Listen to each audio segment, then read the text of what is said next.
Saturday with Santa that you guys organized this Saturday. I know the city doesn't get a lot of compliments, a lot of complaints, but I attended that this Saturday, and it was organized by the city of Half Moon Bay, and it was really fun to see not only the involvement of the parents and the community, but also the efforts that went into planning it. You know, everything from the Santa that came in to like the letters to like the artificial snow to like the sheriff department being present. I'm sure it took a lot of planning. So I just wanted to say thank you for that and for this show of support. I think it's really important to show children that tradition, and thank you for coming through and organizing that. I think it was really well done.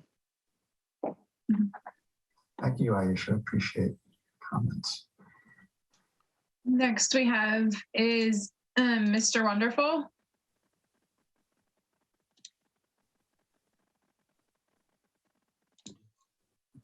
Hello. Okay. Yep, you're on. Thank you. It would be really great if you could clarify how the people that call in without a computer are able to raise their hand. Thank you. Over. Okay. Would anyone like to answer that, or? If you have a telephone, I believe it's *9 or *6 to mute and unmute, and *9 to raise your hand and unraise your hand. Thank you, Bridget. Appreciate that. Yes. Next we have is Crystal Lynn. Thank you so much. Hello, council and mayor and city staff. I wanted to send out some wonderful thank yous for the Nights of Lights thus far. We did our first tree lighting as a standalone event the day after Thanksgiving, and it was well attended. And I want to send the biggest thank you to city staff for having the podium made for the tree and us really being able to have a big, beautiful tree that's a real highlight. And then now there's the menorah next to it, and it's just a really, really great showpiece. And then we invited our co-side kids to create ornaments. And so every ornament that is on there was created by somebody local with love. And we will continue that tradition next year, and it was wonderful. And then I also want to thank everybody for coming out this past Friday for the parade. I think we squeaked out a record number of floats at 32 when I looked back at the records. So that was very, very exciting. And I want to thank Republic and Seacrest School for making that possible. And Seacrest did a great job with that kids area. And then the season is not over, and our local businesses still need support. So we are providing lots of fun music this Friday and next Friday. And we hope everybody comes to shop local. And my last little thing is thank you to Bob and Maz in the last session for mentioning the PG&E. I've already heard from businesses that it's actually impacting their sales. They rely on for the holiday season. So any push on PG&E to change the hours is greatly appreciated. Thank you for everything. Thank you, Krista. Last we have is Brian and Laura Wilson.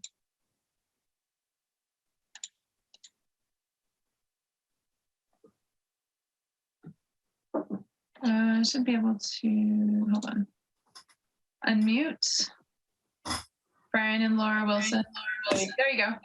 Did that work? Yep, we're live. Great. Two things I was also going to say that I really appreciate what the city's been doing with bringing the parade back was fantastic. The other program that was really, I think, helped a lot was the Make It Main Street event. So appreciate all of the support for getting people downtown. Thank you for that. On a very tactical note, I just wanted to raise the issue of the redistricting that's going on. And I feel like it's really overcomplicated for our community. It's so small. I'd love to know if there is any discussion, or if you could please take under consideration. It might be more cost effective to just go back to the way it was before, I know that there are some legal expenses, but with the money that we're going to spend to go through trying to redraw this over and over again, it just feels like we're too small of a community for that expense. And I just wanted to throw that out there for your list of stuff to take up next year. Thank you. Thank you. Mr. Mayor, I can quickly respond to that if you want me to. Yeah, sure. Unfortunately, we are not allowed to go back to the way it was before if the speaker means at-large elections. We are required to move. We already have moved to district elections, and that is something we are required to do.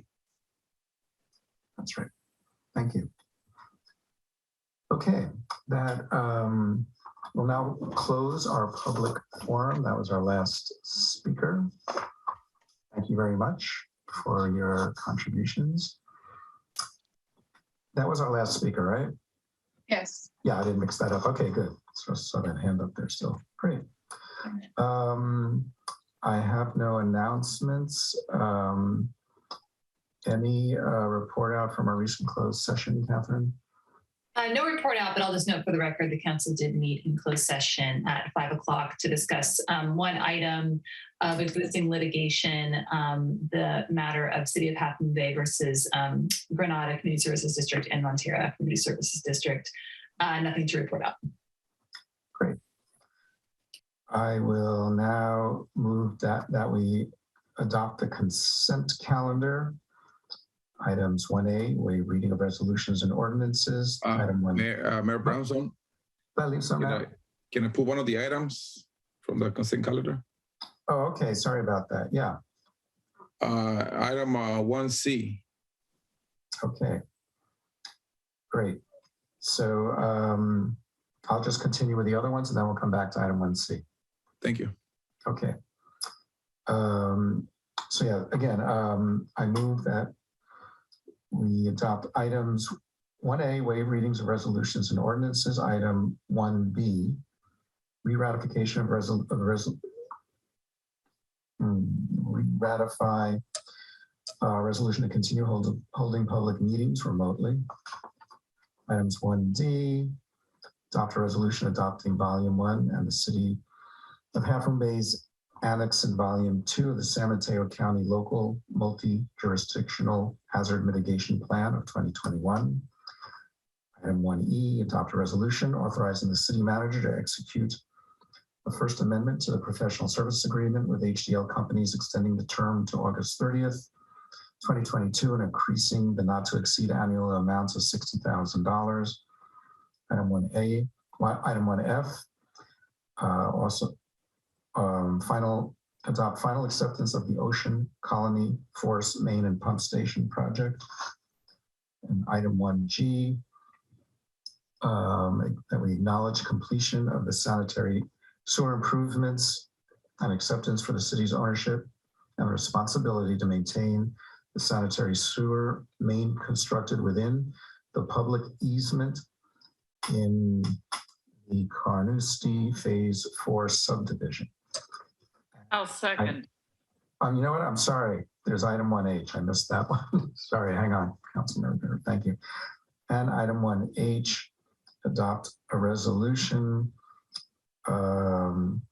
authorizing the city manager to amend the professional service agreement with the Peninsula Municipal Engineering, Inc. for continuation of construction management services, increasing the contract by $88,464,000 for a total not to exceed an amount of $273,584, increasing the construction contingency for the Highway 1 South project by $50,000, and 3, transferring $138,464,000 from the pavement management and traffic safety program to the Highway 1 Safety South project. Now, can I please have a second? I will second. Thank you. And can we have a roll call, please? Yes. Councilmember Jimenez. Yes. Councilmember Rohrbach. Yes. Councilmember Penrose. Yes. Vice Mayor Reddick. Yes. And Mayor Brownstone. Yes. Motion approved. And Councilmember Jimenez asked to pull item 1C. So Councilmember Jimenez. Yes, could we get a staff report? I'm looking at some of the information. Those, I mean, to me, doesn't look right. And I would like to see a comparison of how many ADUs were, you know, how many allocations were we had in 2020, in 2021 compared to 2022. How many allocations will we have? And what kind of gets my attention, I mean, like, you know, I said it before, I'm not good with numbers. You know, numbers is not my thing. But it says right here that, I mean, this is for somebody that doesn't know Half Moon Bay. You know, the average people per household is 2.58. I don't think that's a quite representation of our community. You know, there's something like, I mean, if I look at these numbers, I was like, wow, you know, Half Moon Bay has, you know, pretty good, you know, deal with, you know, with the housing, 2.58, you know, person per household, you know, so that's I want to see about, you know, the comparison of the years, 2021, 2022 for the ADUs. So are you asking for the total number of ADUs for 2021 compared to 2022? I just want to. Yeah, if we can compare how many allocations are we going to be allowing in 2022? Compared to 2021. In 2021, what we have 2021. Mr. Mayor and Councilmember Jimenez, I see Ms. Ickes here. I'm sure she can answer those questions. And if she needs clarification, Councilmember Jimenez can certainly point to the part of the staff report where his question comes from. Jill? Great. All right. Hi, good evening. Councilmember Jimenez, I want to repeat and summarize what I think your questions are. While I'm going to answer a few of them, and in the background see if Brittany Cozzolino is also here and see if she can look up the ADU numbers while I talk about persons per household and some of the other data. So what I think you're asking about is the census data that we're using for calculating Measure D allocations. And it's not straightforward math, and we appreciate that it can be challenging to look at this and understand how it all filters through. This is why we have a very, very detailed table in this report to show how the different factors bring forward the allocation numbers.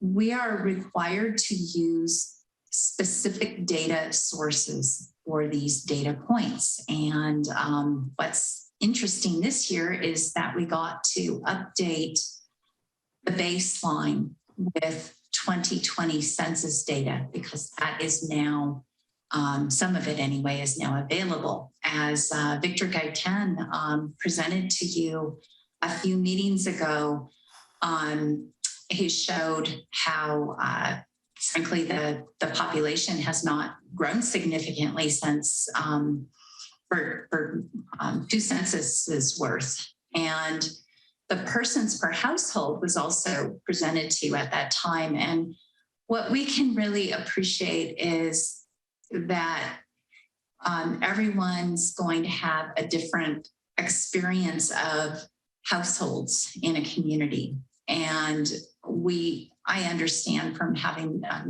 talked to you quite a bit and appreciate that you're seeing a lot of crowded housing and much more occupied households than 2.58 persons per household.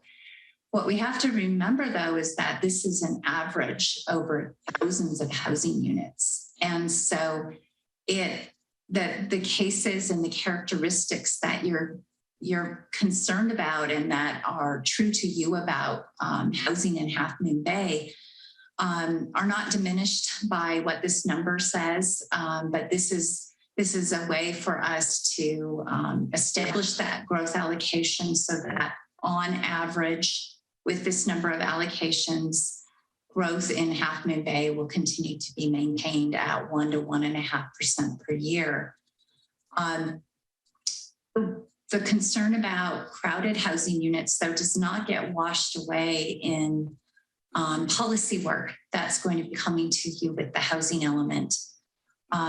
Crowded housing is something that we should be talking about quite a bit in terms of the kinds of housing needs and housing types that the city might want to focus on. So that goes beyond the scope really of the Measure D allocations, but I just think this is such an important topic, and we just spoke with you about this with a very big session back in November, and want you to know that this was done very precisely with all the data points that we are supposed to use, and it doesn't really help facilitate the kind of conversation that we've wanted to have about housing needs.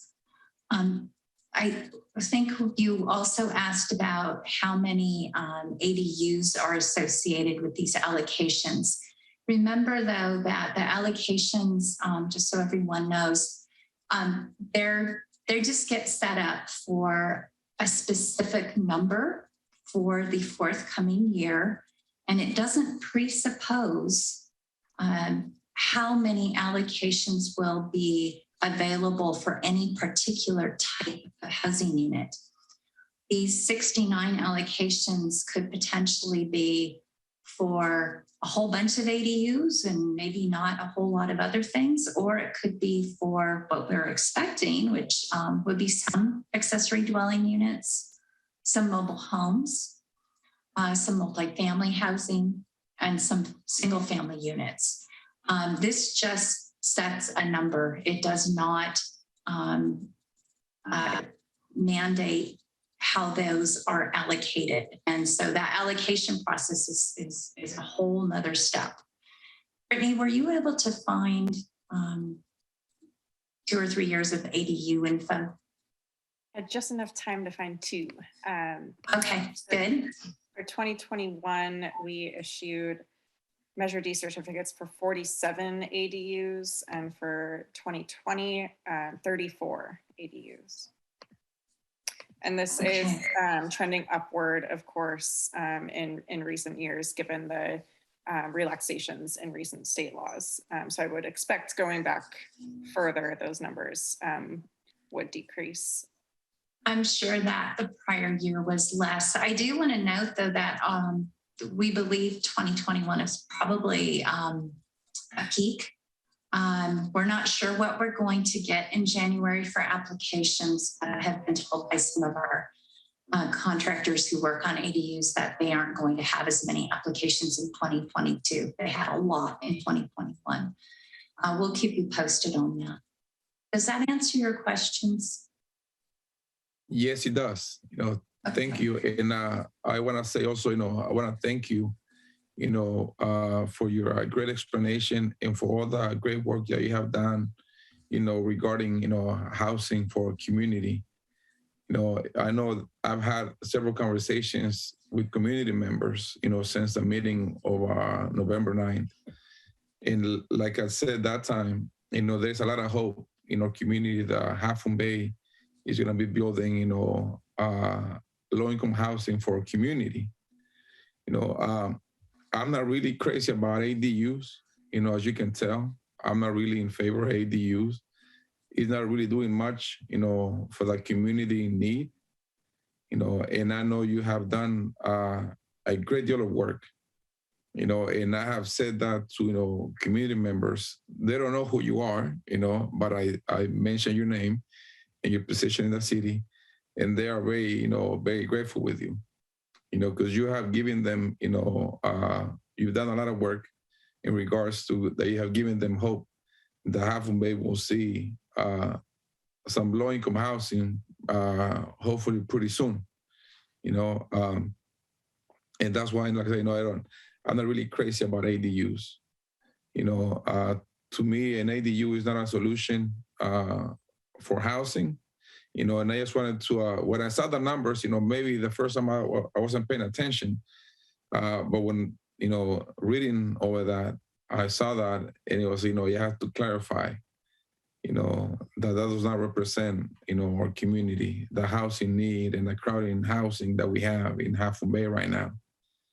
So, you know, you know, thank you, and I continue to learn from you, and I really appreciate that. Thank you. Thank you, Councilmember Jimenez. Thank you for the question. Thank you for the response, Jill. I do also second Councilmember Jimenez's comments about the great work you've done regarding housing. So we will now take a separate vote on item 1C. So on the consent calendar, I move that we adopt a resolution setting the 2022 residential dwelling unit allocation and administrative system pursuant to Half Moon Bay Municipal Code, Chapter 17.06 for 69 residential dwelling units. Total 46 units for the downtown, 23 units outside of the downtown. May I have a second? I'll second. And we will need a roll call vote on that. Thank you, Councilmember Penrose. Councilmember Jimenez, Yes. Councilmember Rohrbach, Yes. Councilmember Penrose, Yes. Vice Mayor Reddick, Yes. and Mayor Brownstone. Yes. Motion approved. Thank you, everyone. And that completes our full adoption of all items on the consent calendar. We will now move to ordinances and public hearings. And we will start with item 2A, mandatory organics waste disposal reduction ordinance. And we will start with a staff report, I believe.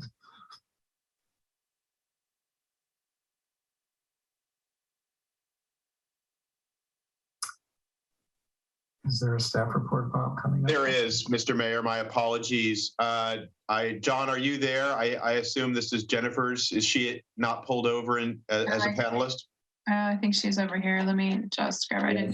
She needs to be brought over into the from the audience. Sorry. Okay. Where is? Not. Oh, thank you, Jen. Oh, shoot. Hang on, I'm moving you over. Oh, there she is. Thank you for doing that. All right, I'm here. I'm so sorry about that. I didn't have a link to get on. No worries. Welcome, Jennifer. Looking forward to your report. Thank you so much. Just give me one quick moment to set up here. My screen moved around just a little bit when I got pulled over. Okay. All right. There we go. Am I screen sharing now? Yes, you're good. Thank you so much, Bridget. Okay, well, good evening, everyone. Good evening, City Council and community members. My name is Jennifer Chong, and I'm the Public Works Program Manager. I'm here this evening to provide a quick presentation on tonight's draft proposed mandatory organics waste disposal and reduction ordinance and solid waste code update. And I'll explain in the following slides exactly what I mean by that. So tonight we have the recommendation is split into 4 parts, but really what we're asking the council to do is to repeal the existing code as it relates to solid waste and replace it with revised and modernized chapters. A lot of the material that's already in the existing code has been spruced up a little bit and put into the chapters that we are proposing tonight. But really we saw this as an opportunity to bring the code up to what the solid waste industry currently sits at. There's been a lot of adjustments in the industry since the chapters were adopted about a decade ago. And so we figured this was a great opportunity to make it a little bit more streamlined, hopefully a lot more community friendly, and hopefully come out with a new municipal code that is easier to read and navigate. I do want to take a moment just to point out that there was a typo in the attachment that was provided with the staff report. Attachment 1 was the draft proposed ordinance, and what we are proposing to be Chapter 7.20, solid waste collection, recycling, and disposal, was accidentally numbered Chapter 7.21. And then the subsequent chapter, which is supposed to be Chapter 7.21, edible food recovery, was titled Chapter 7.22.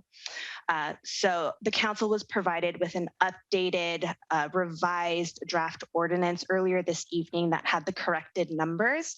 And I'm told by legal that this is a non-substantive change. And so we are allowed to move forward with the first reading tonight. But I do want to just point that out in advance, apologize for any confusion that may have caused, and then just clarify that all of the references in tonight's presentation refer to the intended section headers. So it'll say Chapter 7.20 for the solid waste collection, recycling, and disposal chapters, which is what we're intending for the chapter titles to be. So really quickly, just a couple background slides. When I'm talking about the solid waste legislation that is leading us to tonight's ordinance, we're really talking about 4 laws that were passed by the state of California since 1989 into most recently 2016 that really dictate how communities dispose, collect, and keep their waste in their communities. And so most all of these laws have been summarized in your staff report. So I'm not going to go over them here tonight. I will provide one more slide just with SB 1383 because it is the latest law, and it is the catalyst to why we are here. But anyone that's interested in knowing a little bit more about what these laws were intended to do and how they've impacted local law, I recommend to refer to that staff report. And then so when in regards to SB 1383, Council did receive a thorough presentation on SB 1383, all of the moving pieces, how it impacts local governments and businesses and communities. And we'll go over that a little bit more tonight, just in regards to how the ordinance addresses a lot of those mandates. But in terms of the overarching policy intentions, I won't be going over that tonight, and recommend that anyone that wants to learn more about SB 1383 and what those intentions and what those programs specifically look like, I would refer them to the October 19th City Council meeting. There's a recording online, and we did also attach the staff report from that meeting to this staff report as well. So that would be attachment 2 to the agenda for this evening. And I'd recommend looking at that because that really goes into the details of all the different components of SB 1383. That said, SB 1383 is intended to reduce the amount of organic waste that you put into your garbage. And it does that by setting 2 statewide targets. One, which is it wants to reduce the organic waste that we throw away by 75% by 2025. And that is a statewide target. So that is not community specific, but they won't be looking at our reduction number alone. And then the other big component is that it wants to increase edible food recovery for human consumption by 20% by 2025. And so obviously that means that there are some mandatory programs that have to be put into place by commercial food generators to make sure that any edible food that they have left over is recovered by either themselves or other organizations and then redistributed in the community. And so this piece of legislation is what brought us really back to these chapters in the municipal code. But as mentioned earlier, it's been about a decade since we've looked at these chapters. So we figured, let's go through it and make sure that everything makes sense, and where we can, let's try and improve that. And I'll go ahead and point out some of those proposed clarifications and proposed improvements on this slide. So what this slide shows is on the left side, what the existing code already says. So the existing code that is still active is chapter 7.21. And so if you looked in your recommendations, we were saying that we would like to reenact without, or we'd like to, I think the language was reenact the repeal of chapter 7.20. Basically, that was repealed about a decade ago, actually, and then at the same time, council adopted this chapter 7.21. What we're asking to do is to replace both chapters and then put a new chapter 7.20 in place, which is your umbrella of all solid waste collection, recycling, and disposal. And so on your left side, you have all of the existing sections from the code that is currently in place. And on the right, you have the different sections of where we have taken inspiration from the left side and translated it into the new sections for the proposed code. In some areas, we've looked to clarify language and intent from the existing code. For example, ownership of material, what we're proposing to be section 7.20.070. It was somewhat implied in the existing code, but it didn't explicitly say at what point the ownership transfers over, and that was something that was expressly stated in the franchise agreement. And so we looked wherever possible to try to bring both documents aligned with one another so there's no conflict. In other areas, we look to expand and provide additional resources to the community, such as in section 7.20080, which is exempt waste. In the existing code, I think it only referenced 2 special cases of items that aren't your garbage, recycling, and organics. And we look to address far more than that, which includes, your household hazardous waste, your sharps, your sludges, all of those different what we're calling exempt waste, where again, they're not allowed to go into your bins, but what are you supposed to do with them? And so we thought that we would try to build some of those resources into this new code that we are proposing. And again, this is the proposed chapter 7.20.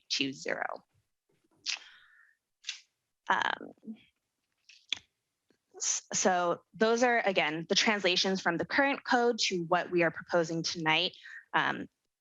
We're intending that to be kind of a one-to-one transfer, again, with the new code being revised and modernized. This slide begins to show you what the new things that we are looking to introduce as part of this chapter.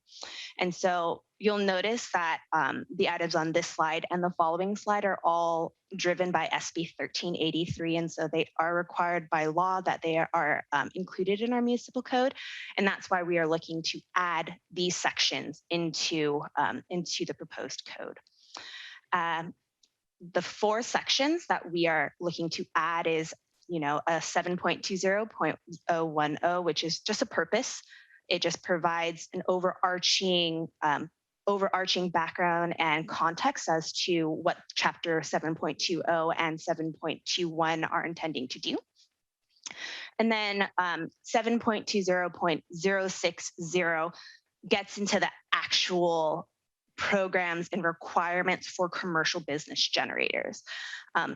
What that looks like is, a lot of these commercial businesses, if they don't already have containers within their properties for all 3 streams, what we consider garbage, recycling, and organics, if they produce that type of material, they are going to be required to provide collection containers for all 3 streams of waste that's generated on their within their operations, and they either need to be color-coded or labeled. There is also a requirement in SB 1383 that all commercial businesses are providing education annually to either their employees or their tenants, or really anyone that has use of their property. And so that's something else that is explicitly written into the proposed ordinance. There is also a requirement that these businesses have to monitor for contamination and provide training as appropriate, as well as just cooperate with the city for the inspections that we have to perform, again, as required by SB 1383. The other 3 additional sections that we are looking to add, and again, by add, I mean there wasn't an existing section that we drew inspiration from, is section 7.20.090, which basically allows for commercial businesses to work with the city in unique cases where either they have diminished generation or physical space restraints. And so it gives the city the flexibility to actually grant waivers in certain situations where it doesn't make sense for the businesses to have to comply with all of the mandates in SB 1383 and some of the other solid waste legislation. And then the other last 2 sections, inspections and investigations and enforcement, while it is covered by Title IV, which is our code enforcement chapter, we thought it was best to also explicitly state in this solid waste chapter that we are planning on performing inspections and investigating and enforcing the state mandates. This will help the city when it comes to our reporting requirements to the state, because we do need to provide them with proof that we have adopted an ordinance and that we have, an enforceable mechanism, whereas we can go out and enforce the mandates in SB 1383. And so we figured that putting everything in one place makes things easier for the state, makes things easier for staff, and hopefully also the community. So all of that is chapter 7.20, wrapped all up into what we're calling a parent chapter. And then you have chapter 7.21, which is completely dedicated to edible food recovery. And the council may recall that back at the October 19th meeting that you all had authorized the city to enter into a memorandum of understanding with the Office of Sustainability, the County of San Mateo Office of Sustainability, who offered to implement the edible food recovery components of SB 1383 on our behalf. And so that has been executed. That's with the county, and we expect that to go through by the end of this year. So we are compliant with the edible food recovery mandates of SB 1383 by January. In addition to having the MOU, we also need to have obviously an enforceable mechanism for that mandate in SB 1383 as well, which is this chapter. So this chapter explicitly states the requirements regarding edible food recovery for commercial edible food generators that fall either into the tier 1 or tier 2 category. Tier 1 is typically large supermarkets, very large grocery stores, wholesale food vendors. I believe really the only 2 businesses that fall into that category for us is Safeway and New Leaf. And then at tier 2 commercial edible food vendors would have to comply with these mandates starting in 2024. And that includes your larger restaurants and your hotels that have on-site dining, as well as a few other categories. And if council is interested in learning more about that, we do have Jack Johnson from the County Office of Sustainability on the line as well, and he can go more into that program for us. So those are the first 2 sections of the proposed edible food recovery chapter. And then the other 3 sections, the next 3 sections, again, all mandated by SB 1383, as well as actually the county. So this language for this chapter was all provided by the county, and they have said that we need to adopt it verbatim in order for them to be able to consistently enforce and implement the program throughout the county. And so the sections here on your screen provide the requirements for food recovery organizations and services. And so these are the organizations that are contracting with your edible food generators to collect all of the excess food and then redistribute it in the communities.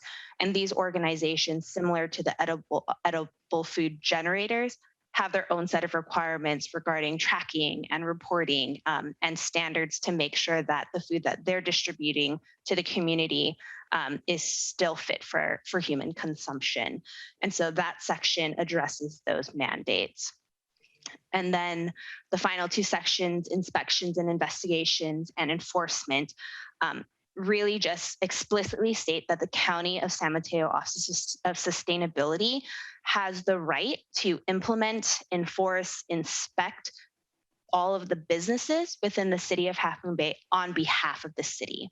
And so again, the municipal code, we have the authority to work with the commercial businesses set up for inspections, go and check on them and help them get into compliance. And these two sections of the proposed Chapter 7.21 explicitly gives that right to the Office of Sustainability so that they can, again, implement, enforce, and help to educate our businesses in Half Moon Bay on the city's behalf.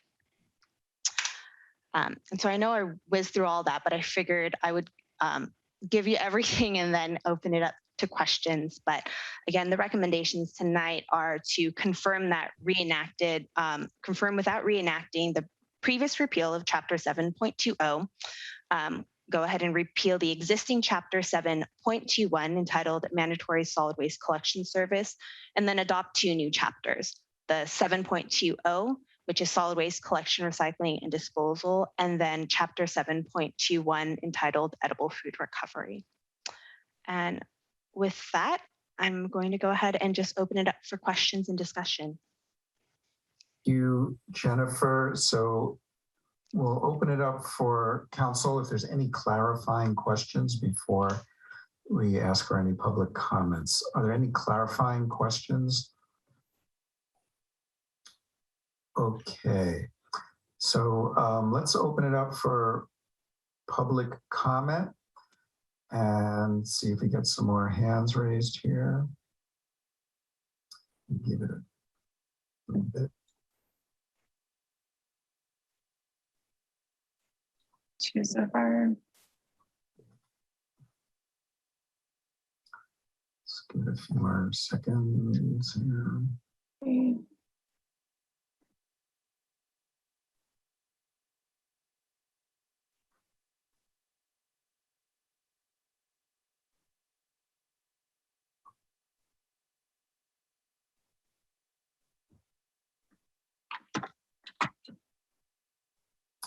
Okay, great. Let's set the timer at 2 minutes again and start public comments.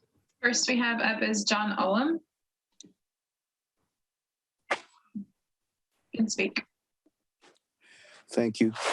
I'll go quick. I would note that there are 4 items on tonight's agenda, and all 4 items require people do things. All 4 items are impositions of somebody else's ideas of how people should behave on other people. That's 4 items on the agenda where you're telling people how to live their lives. And in fact, I almost agree with all of them, other than the need to tell people how to live their lives. This council needs to start filling potholes and staffing libraries and doing the day-to-day and stop trying to take on issues that are better served by being handled at higher levels of government.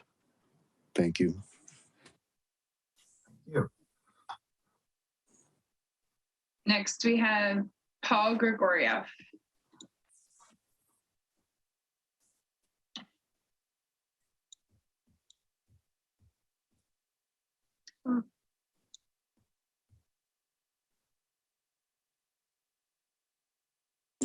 Paul, there you go.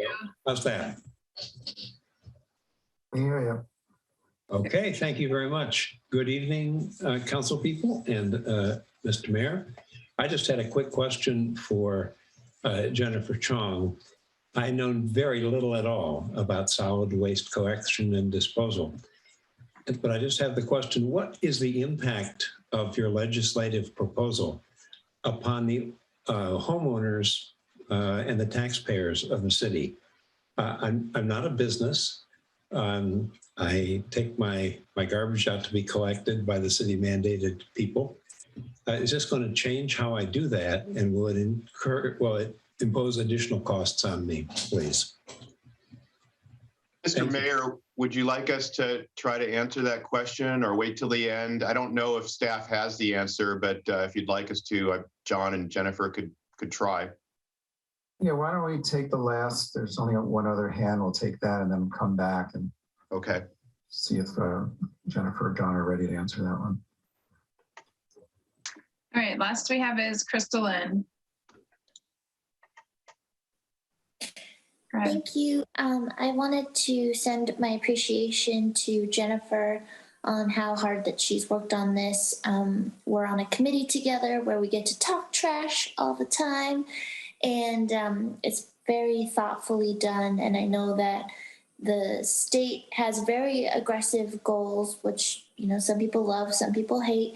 And Jennifer has done a really great job of taking into account all perspectives, both resident and business.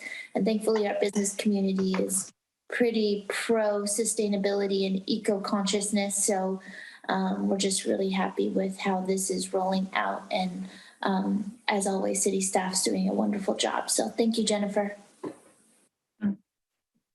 Thank you, Kristen. My timer froze, so I was keeping track here. So, Mr. Mayor, if you would like, I'll take a whack at a couple of things that came up. First, for Mr. Olam, you know, whether I agree or not agree with them in the bigger context, this item itself is one that we have no choice on. This was a mandate put forth by the state, adopted by the legislature, and for the last almost 5 years, the Cal Recycle folks have been working on rules to implement this. And so this is not something that we get to choose. This is something we face actual penalties, cost, and also I think from a public policy perspective of not meeting these, I think is something inconsistent with what this community wishes to do. So I think we're dealing with two issues when it comes to that. But I appreciate the comments, and with regard to this, there really was and is no choice. With regard to the cost, we indicated in the impact section, we also indicated in our prior report that obviously there will have to be changes to the way some things are done. This clearly will have a major impact on commercial enterprise, particularly those dealing with the edible food recovery and things of that nature. But everyone will end up having some responsibility with this, certainly the organics piece, which we implemented curbside. There will be some implications to all. As we indicated, at this point, we're unable to come up with a figure on what that cost and how that cost can be absorbed by the existing rate structure with other changes and things of that nature. We anticipate coming back and talking about a rate adjustment. This is in line with what the state legislature said in 2016 when they adopted this, is that this isn't an unfunded mandate, because each of the local jurisdictions can just throw these costs onto the ratepayers. So, you know, I think there's a question about what's going on in Sacramento when it comes to unfunded mandates, but this is where we find ourselves. So I cannot, at this point, nor can any staff tell you exactly what the costs are. We're going to be reevaluating and looking at this, but this is likely to come back as some rate adjustments. I hope that answers questions adequately. Great. Thank you, John. Thank you again, Jennifer, for a terrific presentation and for taking the lead on this project. Greatly appreciated. And let's open it up for staff deliberations.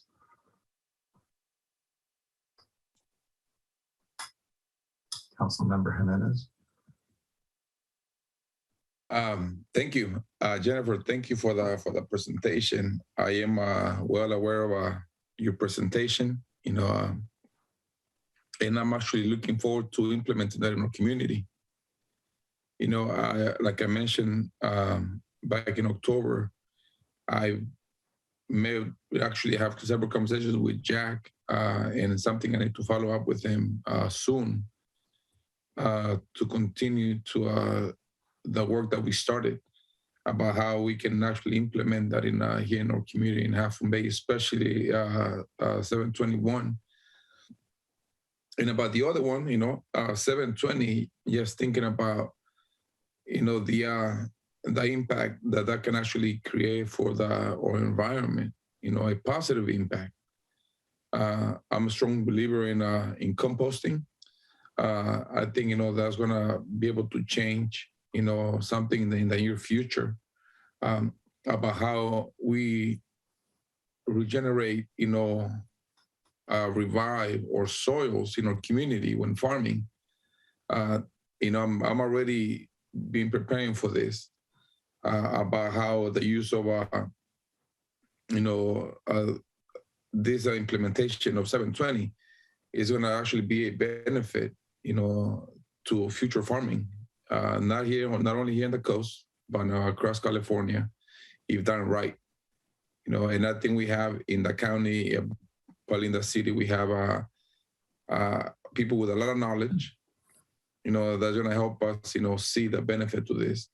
There might be a cost, to businesses, maybe other community members, but I think there's on the long run there's a benefit, and something that it will be to the way we farm in the future. Something that it was done many years ago, in small communities, composting. It was implemented. It was just a way of living. And I think, revisiting that, it should be good.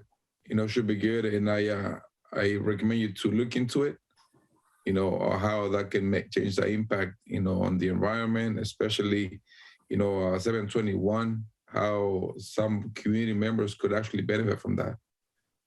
So Jennifer, great job with your presentation, and thank you. Councilmember Jimenez.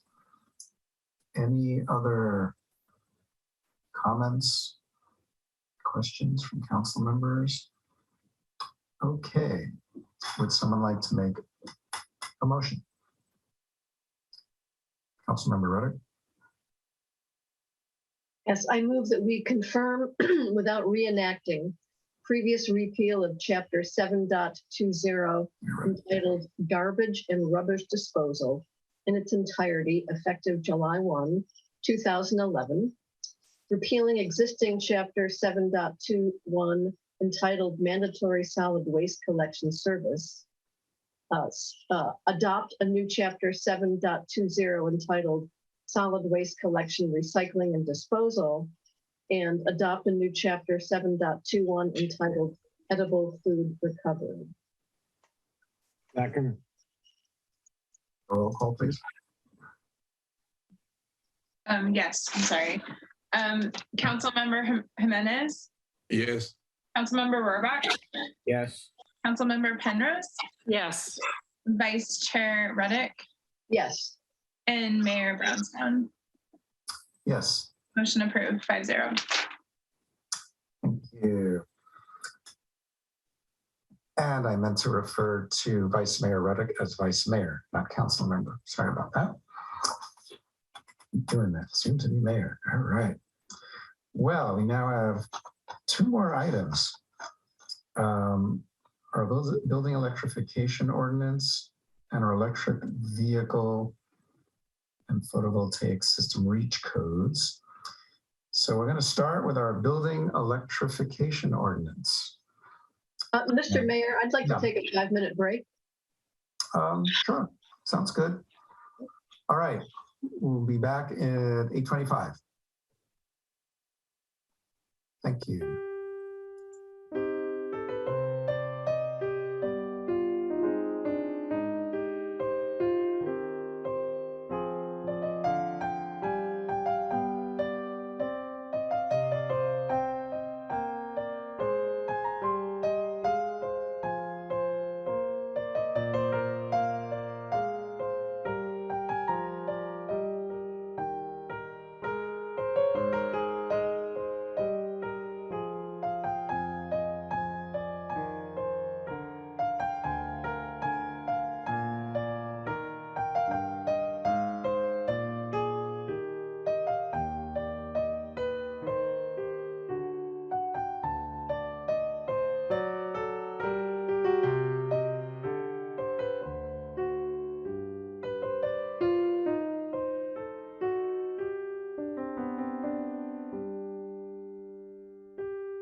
Anybody? Everyone's here. Great. Okay, great. So let's resume and we will take on item 2B, our building electrification ordinance. Bridget is Veronica. There she is. Sorry. I couldn't find you on the magic squares there. And we, we'll start with a staff report to see where we are at this point and keep moving forward. So thank you, Veronica, for perfect staff report. Thank you so much. Yeah, let me just bring my presentation up here. Yep, we see your screen. Perfect. Thank you. So good evening, Mayor, City Council members. Thank you for the opportunity to present to you all again tonight.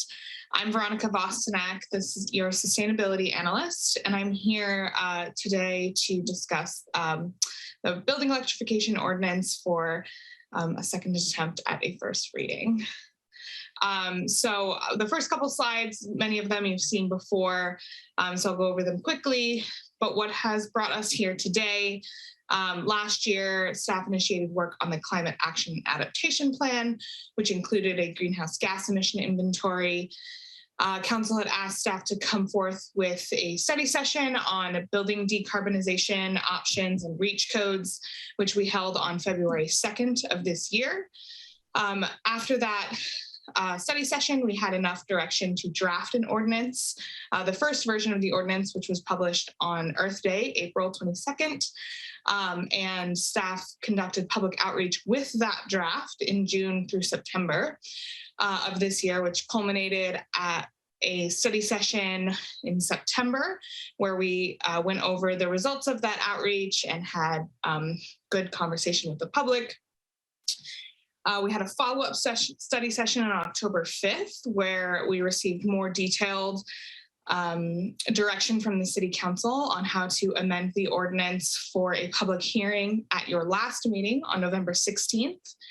At that meeting, we had quite a bit of public comment, and the council made some substantive changes. So we continued the ordinance introduction to today, December 7th. If the ordinance is introduced today, we expect the second reading will be at your December 21st meeting, and the ordinance may have an effective date of January 1st of 2022. So not assuming everybody knows, so what is building electrification? Building electrification describes the move away from fuel gas powered appliances. So those are appliances powered by natural gas or propane towards highly efficient electric alternatives. There are some benefits to adopt a policy such as this, one of which being it will help the state. The city will assist with the state's climate targets. The two that I'd like to point out to you today is a 40% reduction of greenhouse gas emissions from 1990 levels by 2030. And the second would be the state's goal to reach carbon neutrality by 2045. There are also some public health and safety benefits that have driven similar policies around the state for new construction, and that those benefits would be increased indoor air quality, as fuel gas appliances have been linked to increased asthma rates in especially in children. And the natural gas lines have been identified as a fire risk in the event of an earthquake, which we know is more common here in California than maybe elsewhere in the country. I know you definitely have seen this slide before, but just going over it quickly. On the left, we have a breakdown of where the greenhouse gas emissions come from in the city. You can see that the majority of it comes from fossil fuel use in both transportation and energy. Energy being Half Moon Bay's biggest greenhouse gas emission contributor. 80% of that 49% emissions come from natural gas use. And this specific data point comes from use data from PG&E. On the right, you can see a breakdown of that 80%, and you can see that the commercial sector accounts for about 1.5 times the amount that the residential sector does. So taking a look at the current draft, a really quick overview, I'll go into more detail on each of these, but this ordinance that we're presenting to you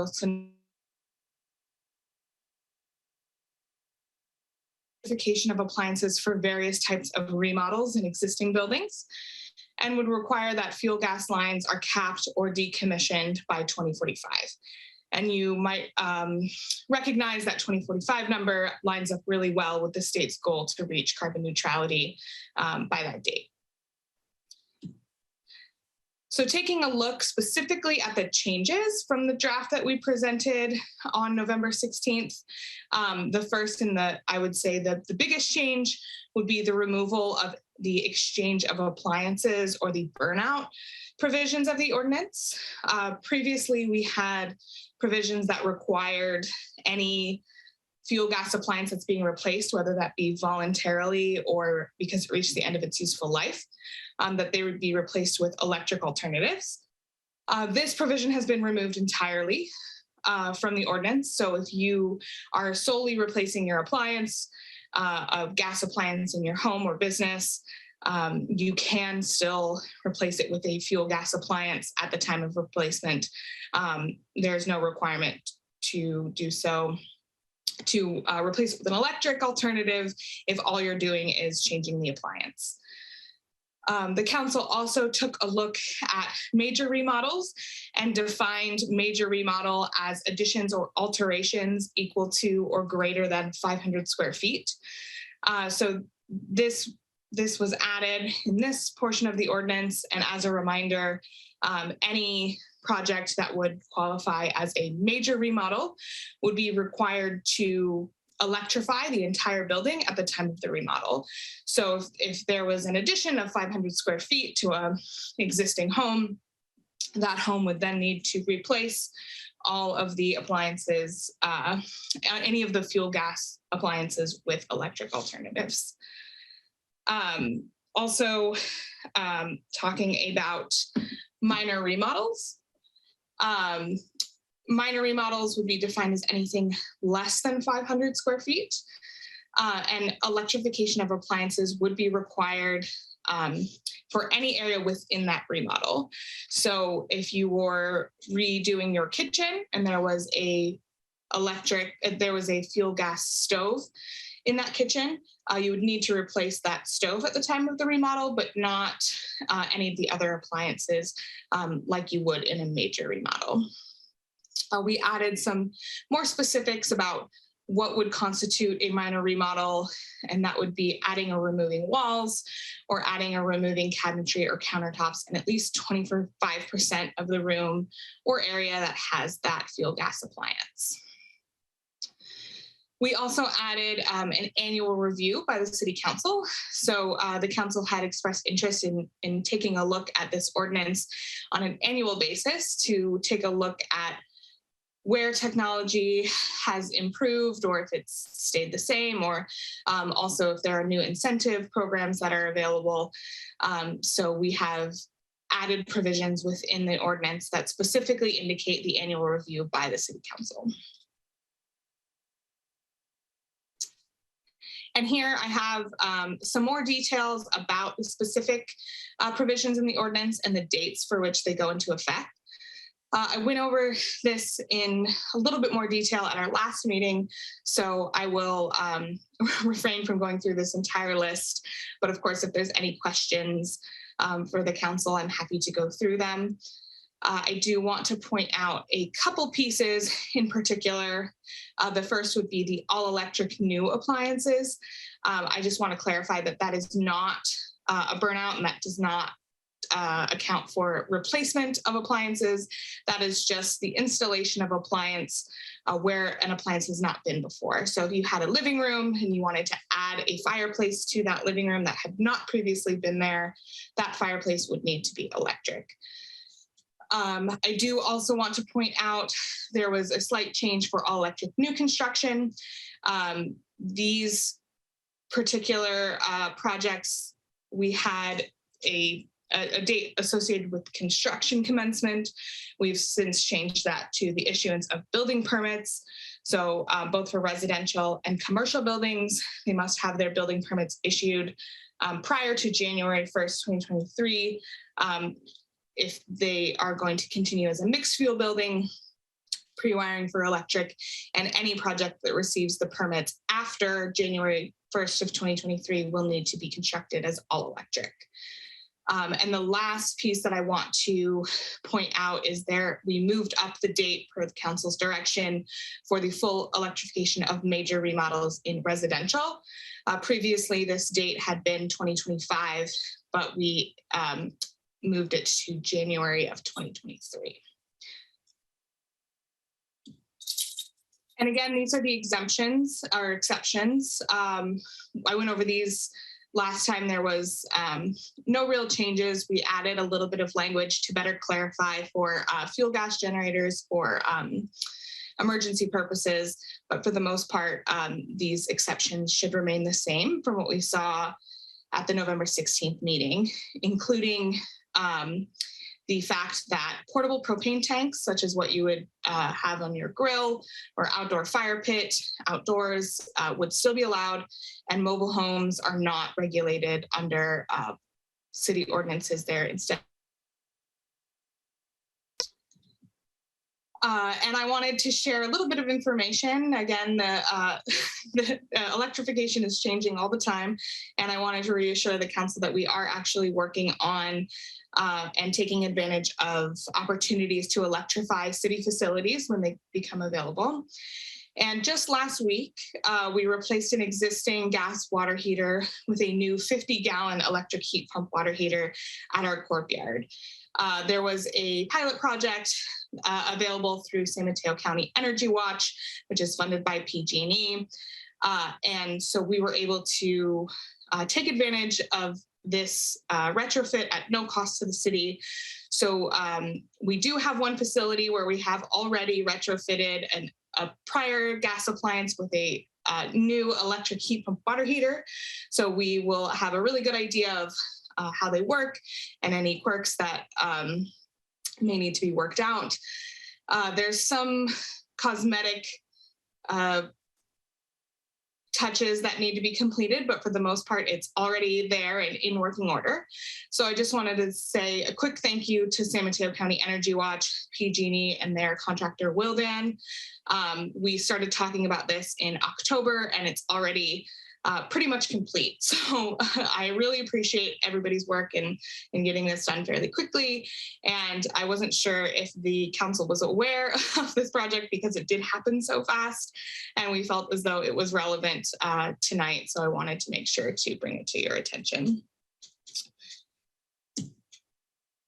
So with that, I will end with our recommendation for you all tonight before opening it up for questions.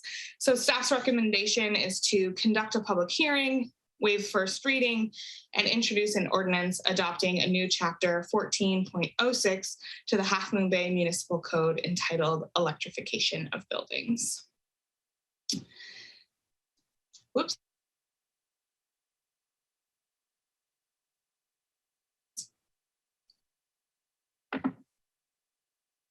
Thank you so much, Veronica, for summarizing everything and clearly explaining for us and the public, what we have to look at and decide and move on with this evening. Are there any clarifying questions from council before I open this up for public comment?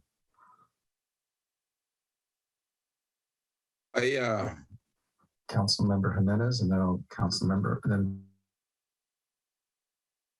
questions. Maybe you can help me with them. Do you know about how many cities in San Mateo County have actually have proposed an ordinance like this, and how many have approved it? So if we're talking about new construction, it's about I want to say 15 of the cities have adopted a similar ordinance. If we're talking about major remodels or anything with existing buildings, I'm not sure I'm not aware of any, but there may be one or two that are looking at major remodels. Thank you. The other question I have, going into a electronic or city Half Moon Bay, and I wanna, and the chart that you show the impact that we get, from appliances and vehicles.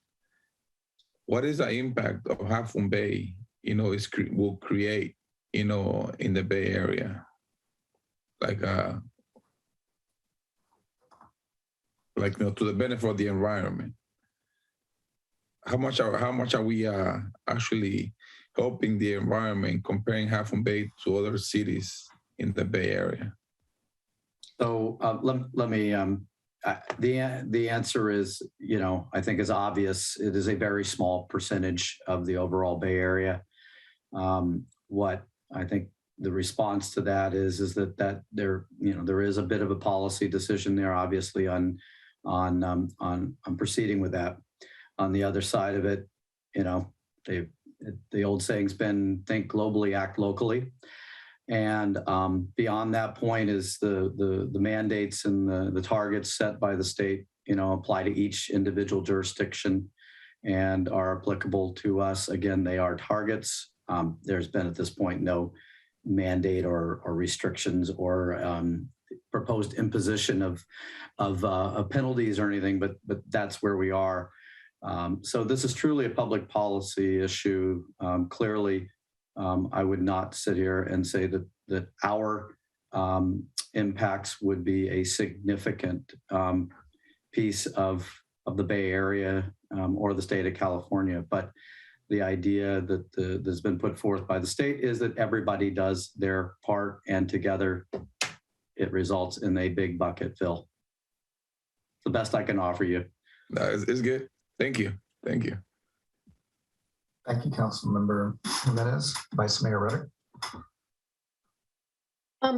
Yeah, so a question regarding minor remodels. You talk about removal of 25% of, say, cabinets and countertops. Why 25% as opposed to some other percentage amount? We chose 25% because we wanted to make sure that it was a big enough number that it wasn't just talking about a very individualized portion of a room, but that it wasn't such a big number that it would be easily manipulated. We could change that number if there was a desire to do so.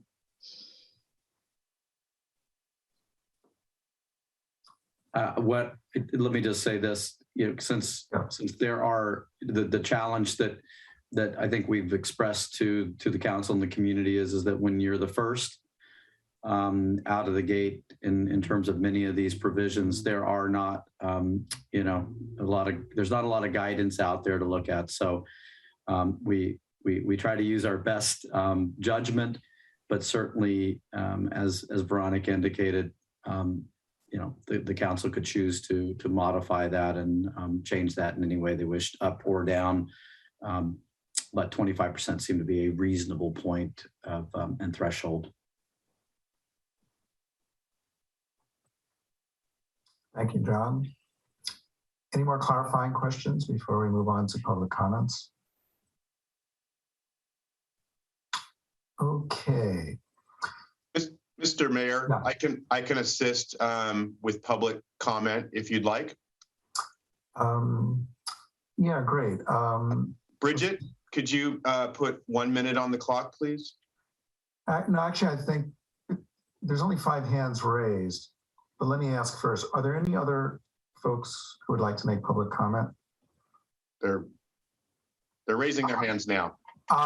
Okay, So we have put 1 minute on the clock for all members who are in the audience, and I noticed there is one person on telephone. So if you're on telephone and you would like to raise your hand, please press *6, and Bridget will note that you would like to speak.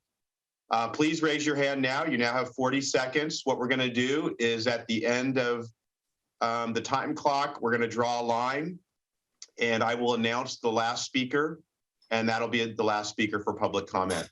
It is up to you, Mr. Mayor, once you see how many hands are raised to decide how much time to give each speaker. So please raise your hand now. We have 20 seconds. I'll give you a little bit more time. Now is the time to raise your hand if you'd like to speak, and we will make a cutoff shortly.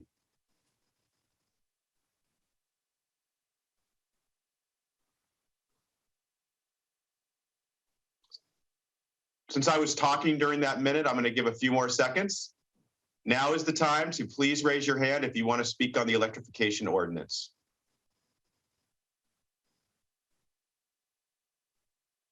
Anyone else? Last call for speakers. Okay, Mr. Mayor, I am seeing 11 people who want to speak. Mr. Wonderful is the last person who has raised their hand. So I will be drawing the line at Mr. Wonderful. That will be the last person to speak. You have 11 speakers.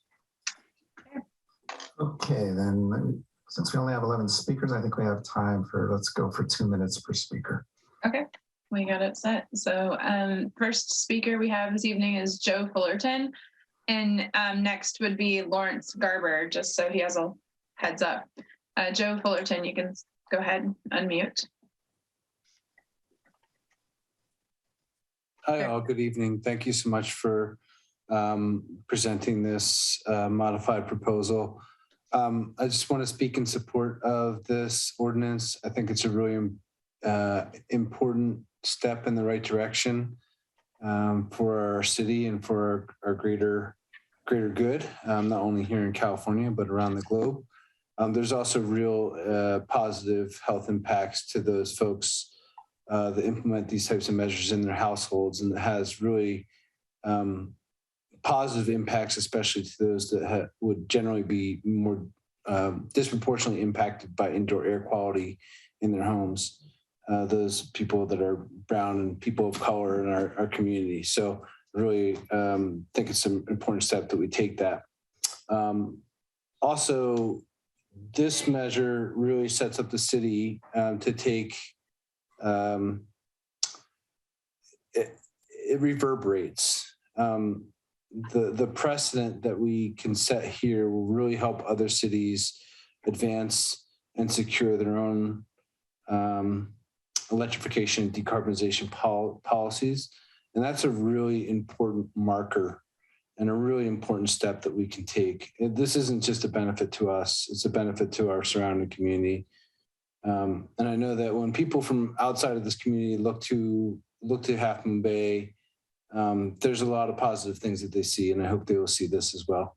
So thank you very much for your time. I really appreciate your diligence on this from the staff side and for the city council in considering this measure. Really hope you adopt it as quickly as possible. Thank you. Thank you, Joe. Okay, next we have actually Deshelle Leeds. Hi, my name is Dashiell Leeds. I'm the conservation assistant for the Sierra Club Loma Prieta chapter. I'd like to talk about some of the local benefits of this ordinance and building electrification in general, particularly public health. Gas stoves release a variety of indoor air pollutants into our homes, such as carbon monoxide, nitrogen dioxide, formaldehyde, and ultrafine particles.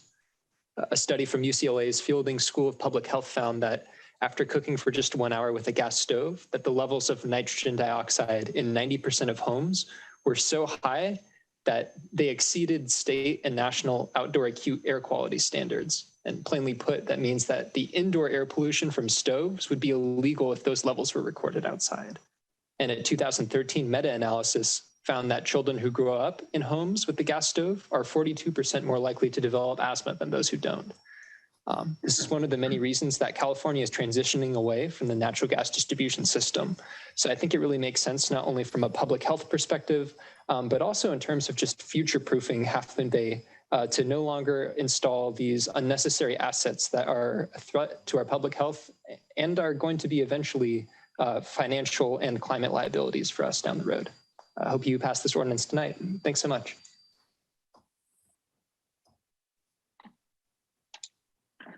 Next, we have John Ullum.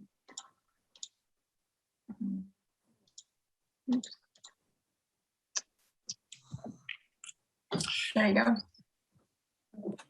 Thanks for the opportunity to speak. I have basically two areas of questioning. One, I believe I know the answer to. That would involve just a simple cost in both bandwidth and staff bandwidth and dollars. It costs to pass a cutting edge ordinance like this. My understanding is it was about 1,000 hours of staff time, and at the loaded cost, as it was described to me, which would be the cost of labor complete, was about, we figured out something like $90 an hour on average. So this ordinance costs $90,000. And I believe you're hoping for a 10% compliance rate. And I understand that you want to be on the cutting edge, but you're paying for creating a model that some other city with far more resources could have done for you. So I don't understand why we're going down that road. But if you could confirm my understanding of the cost, that would be great. And then number two, we're trying to understand if, is less CO2 the actual result of using electricity at the stove versus using gas at the stove. And what you see is it's not. That when you burn the gas to get the electricity, you have to burn it at, you have to either burn gas or coal or create nuclear, or there's carbon or solar. But you've got to do that at the power generation site. And there's inefficiencies there. And then that power is, some inefficiencies are created in the transmission. And there's a reason why it costs less to boil a gallon of water with gas than with electricity. It's simply because of those inefficiencies. You can't deny that, Harvey. So my question to you is that, has somebody actually figured it out? Is less CO2 emitted when we burn the energy at the fuel, at the power station and then transmit it versus burning it at the source of use? And when is the break-even point? Thank you. Thank you, John. Next we have is Ben Granholm. Well, good evening, Mayor Brownstone and council members. My name is Ben Granholm on behalf of the Western Propane Gas Association. Thank you for the opportunity to comment this evening. WPGA would like to emphasize that we applaud decarbonization efforts. We believe the city of Half Moon Bay should take a comprehensive approach toward providing consumers with clean energy solutions that are both reliable and affordable. Any decarbonization strategy that relies solely on electrification, unfortunately, is inherently flawed. And we must acknowledge that climate change is a complex issue that requires the deployment of all clean energy sources.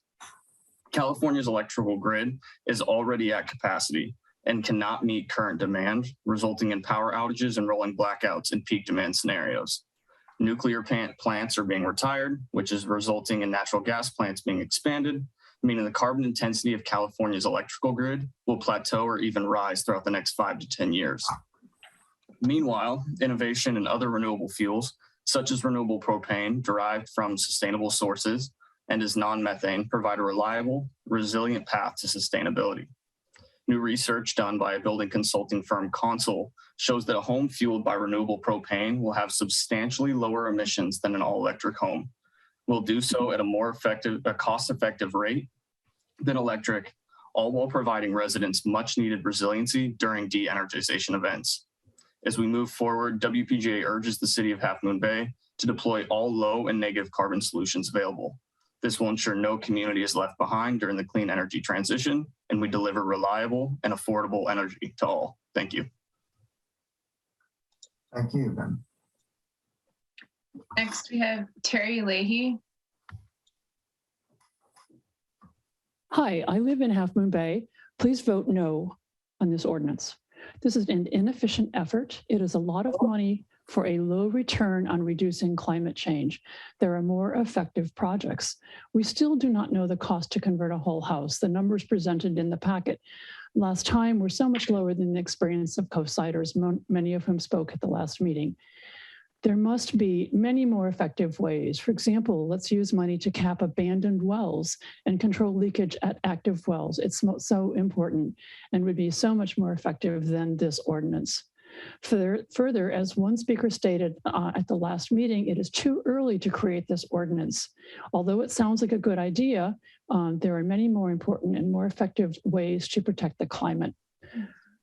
This will be more useful at a later time when we have better appliances and cheaper heat pumps. The refrigerants used in heat pumps will need to change because the current refrigerants generate greenhouse gas. Will the heat pumps need to be torn out and replaced soon due to the refrigerants? Heat pumps are still improving and they are coming down in cost. Appliances are getting more efficient. Wait until better appliances are available. Electric water heaters are inefficient compared to gas. I wonder if this is also true for clothes dryers. Related to public health, and that natural gas can trigger asthma in children. There's a huge health problem with wood-burning fireplaces and outdoor wood-burning stoves. They're very bad for our climate and our health. The particulates are very bad for all people, especially people with lung disease. The increased cost of electric heating will likely lead to increased wood burning instead, which is much worse for the environment and the lungs of residents. Further, property owners who live in the unincorporated areas are not impacted. They have a lighter ordinance from the county.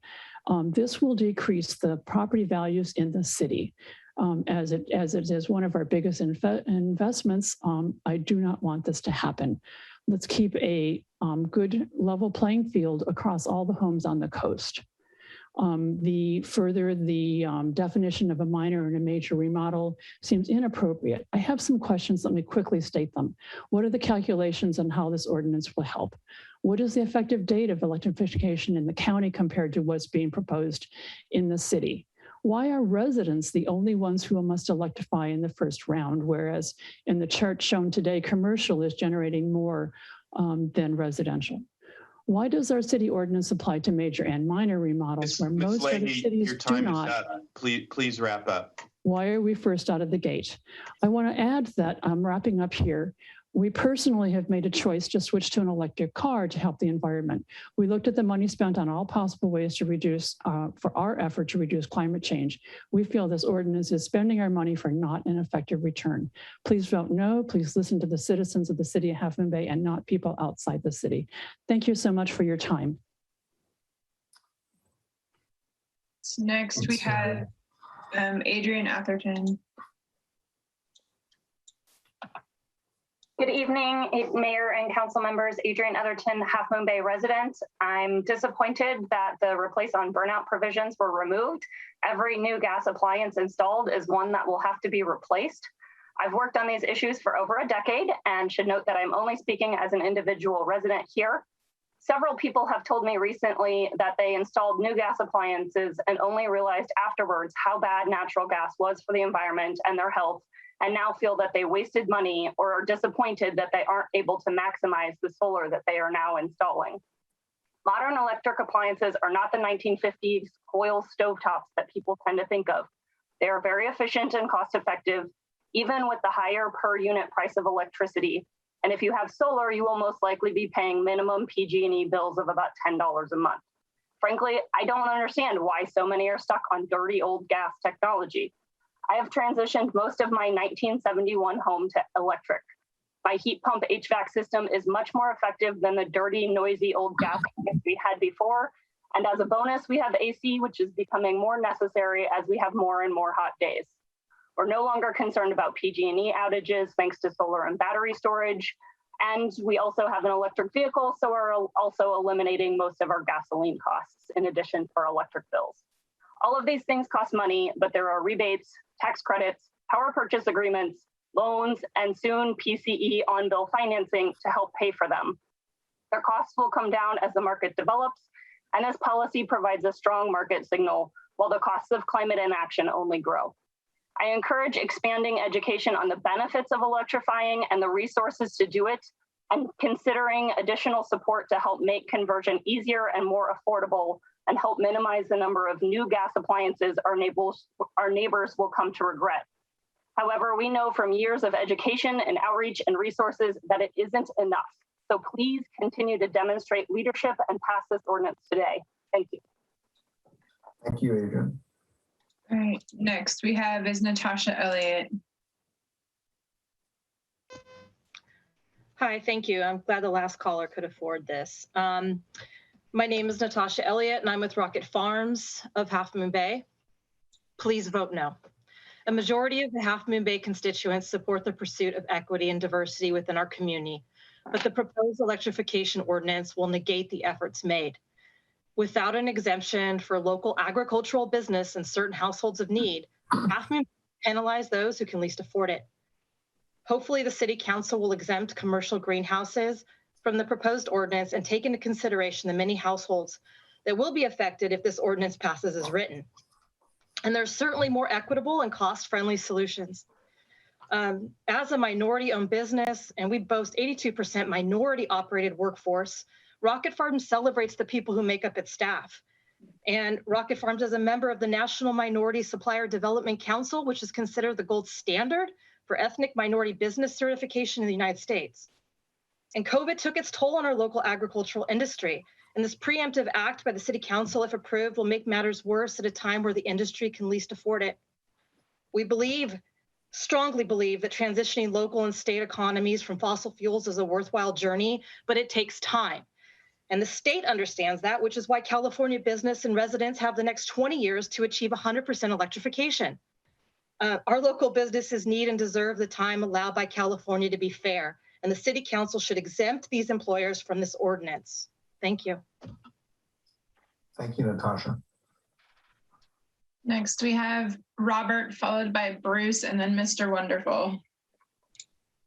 Robert Whitehair, go ahead. Mr. Mayor, members of the council, thank you again for the opportunity to speak before the council. The city of Half Moon Bay is to be congratulated for its leadership in adoption of an all-electric building code and the capping of natural gas lines by 2045.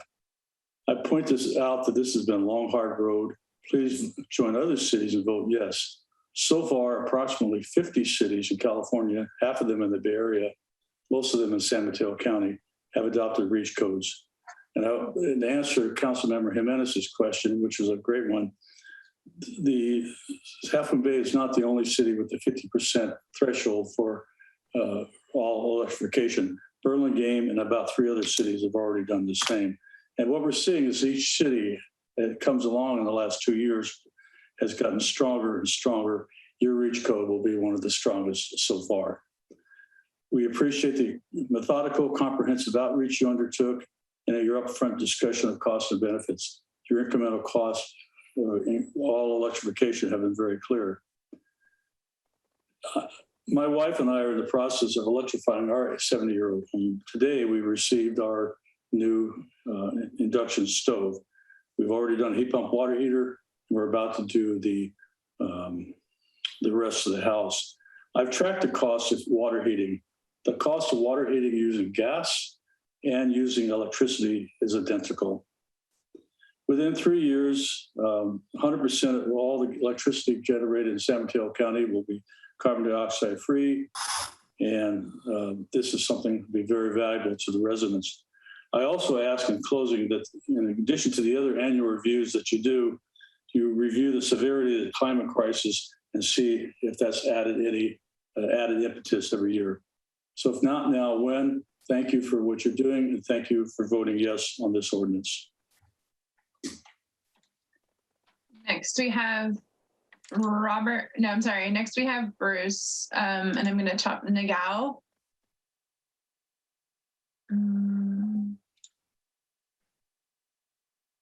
Sorry, hold on. Hi, can you hear me now? Yes, we can hear you. Go ahead. Thank you. Thank you for the opportunity to speak and for the efforts that Half Moon Bay has gone through in terms of trying to understand what's the best way to go forward. I thought the work that you did to optimize the ability to address remodels, I think, was a very interesting and new wrinkle on things, and hopefully will be a time when there is money available. Generally, when remodels are done, there's a large budget for that, so it'll be at a time that'll be more easily taken by the household in doing that. And so, I think it's great that you guys are doing this.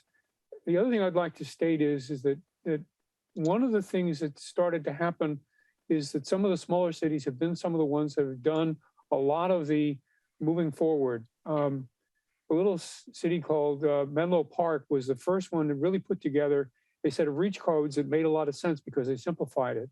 And they are a city that's about the same size as Half Moon Bay is. And so often it is those smaller cities that can come up with a plan. And as Robert has mentioned behind me, is they're ones that will continue to bring the level of compliance up over time. And so I thank you for the work that you're doing. I hope you do pass this. It is important. And what you do has an effect on everybody else, has been mentioned. And so thank you for your efforts in doing that, because we all need it if we're going to leave a place for our children and grandchildren to live happily. Thank you. Last we have is Mr. Wonderful.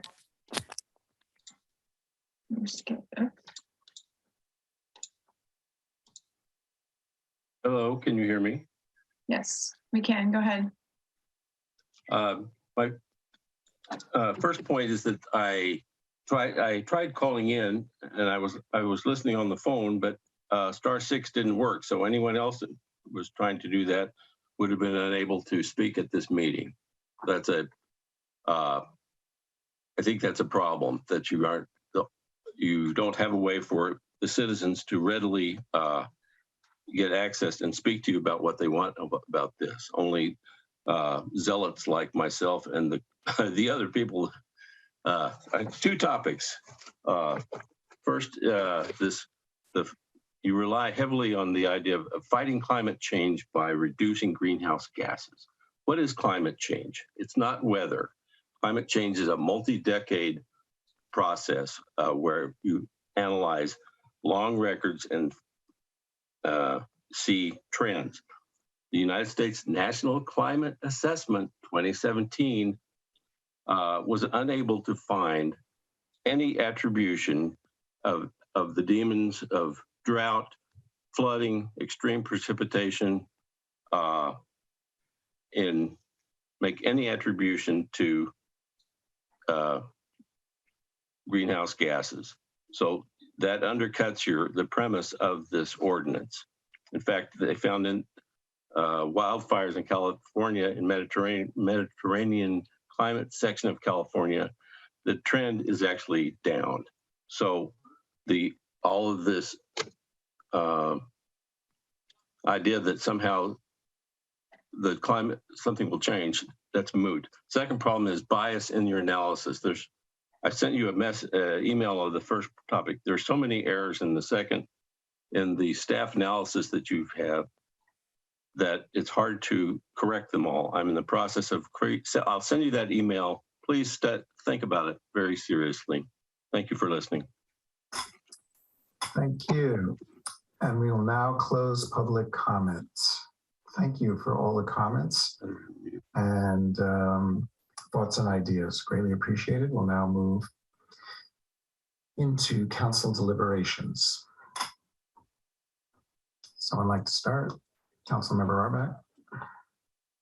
I'm very proud of what our staff has come up with. We owe it to our children and our grandchildren to address climate change. And contrary to what you may have heard today, it's incontrovertible that greenhouse gas emission is causing climate change. I can't even begin to talk about all the good studies that have been done. So I don't want to spend a lot of time on that. I do want to spend some time on this notion that I keep hearing, that electrification really doesn't help with greenhouse gas emission because we have to burn fossil fuel to produce the electricity. In San Mateo County, 100% of the electricity that we use, at least 97% of us use who are enrolled in PCE, that's Peninsula Clean Energy. 100% right now is 100% greenhouse gas free. And in a few years, it'll be done 100% on a 24/7 basis. So I'm on the board of Peninsula Clean Energy, which is not a company that was talked about in the review. It's not a company, it's a government agency that was approved by all 20 of the cities in San Mateo County unanimously by the councils of all 20 cities, including the supervisors of San Mateo County. So it's a endorsed agency that is doing God's work in making sure that our electricity is purchased in a way that is completely greenhouse gas free. So I want to make that clear. I think this ordinance was well thought out. I think the time that's been given to deal with equity concerns makes sense. And I'm proud of our city for taking the lead in dealing with what is clearly an urgent matter. And, you know, Councilman Joaquin's comment, yeah, it's a drop in the bucket, but we got to start somewhere, and we have to make a statement that is really important to try to deal with reducing greenhouse gases as much as we can. So I'm certainly going to vote yes on this ordinance. Thank you. Thank you, Councilmember Rohrabaugh. Councilmember Penrose. Yes, I will also be voting yes on this ordinance. I am only hoping that next year when we do our review, we will be able to take another fresh look at the burnout clause in the ordinance. I feel strongly that we should be making the statement that burned out gas appliances should be replaced by electric. I understand that there is a need for time for some people. There is a need for more subsidies and more incentives to come forth to make it possible for people to do it. It's important that electric appliances are cheaper, become cheaper, and that electricity itself becomes cheaper to run. All of those things are happening. They're not happening tomorrow. They will be happening in the future. And I think the incentives with cities like Half Moon Bay establishing REACH codes, that will further incentivize industry and technology to get on top of it and subsidies to become more easily available. So let's look at that again next year. And in the meantime, I'm very happy with the ordinance, and I thank staff for all the hard work that went into it, and I'll be voting yes. Thank you, Councilmember Penrose. Before we continue, I meant to ask, were there any questions that were raised from public comment that staff wanted to respond to? I don't know if anyone was really tracking, but I was just double checking on that. I didn't, from staff perspective, really sense that there were any outstanding questions. I think most, if not all of those have been answered previously and within the staff report itself. This really sits at a policy conversation at this point. Okay, I just wanted to ask, because it was my oversight to ask before. Thank you. Oh, thank you. Let's see. Councilmember Jimenez, did you? Oh, got your hand up already. Great. Good timing. Mind share, finally. Okay. I was waiting for my turn.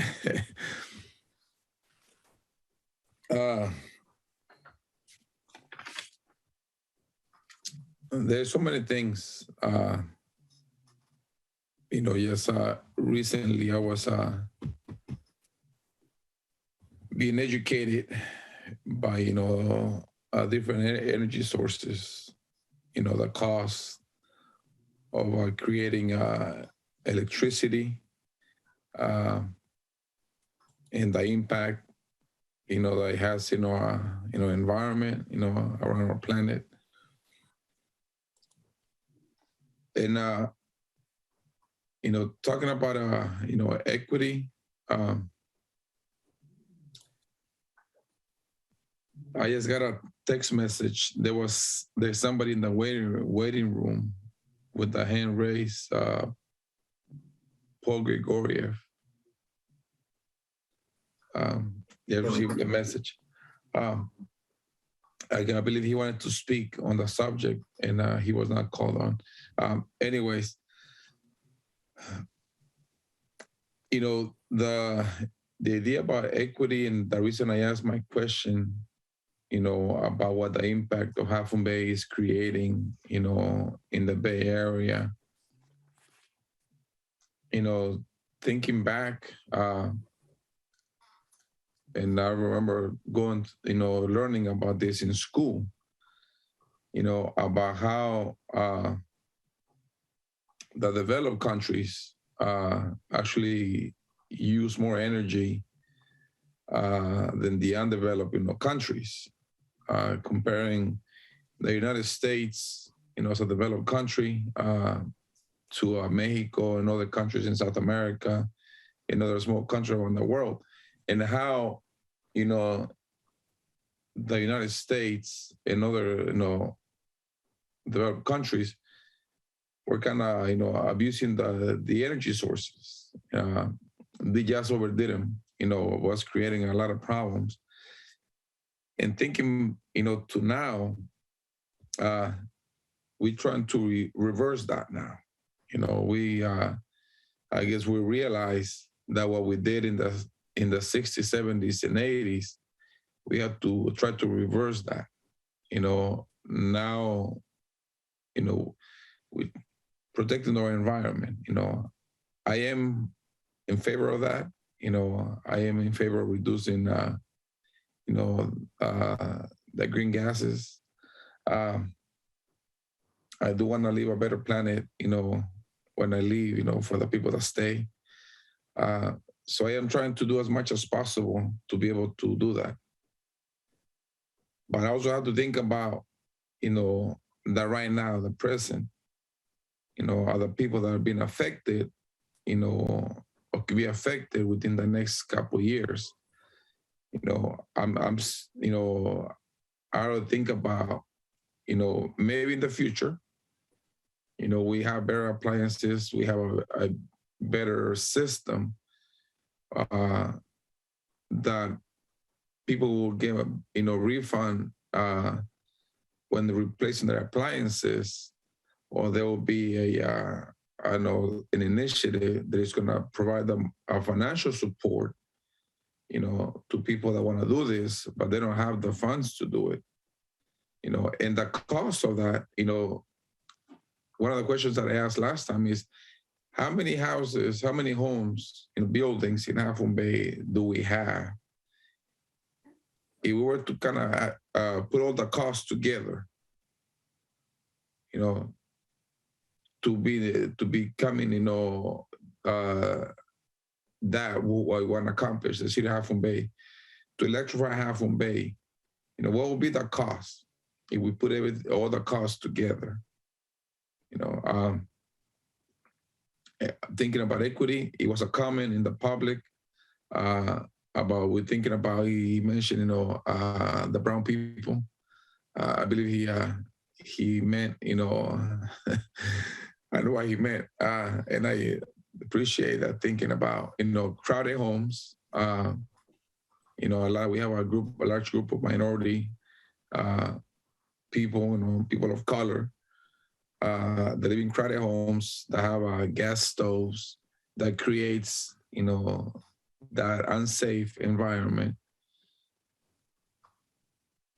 So we need to think a little bit more than that. So how can we apply equity in a situation like this. You know, the cost right now in the health of the community that use the gas stoves or gas, appliances, and the effect that we're creating in the environment. So if we combine those three things together, how can we do it? How can we implement equity and still make an impact in our environment? Harvey, it's a drop in the bucket. What can we accomplish? What is the cost of it? About the health of our community. So,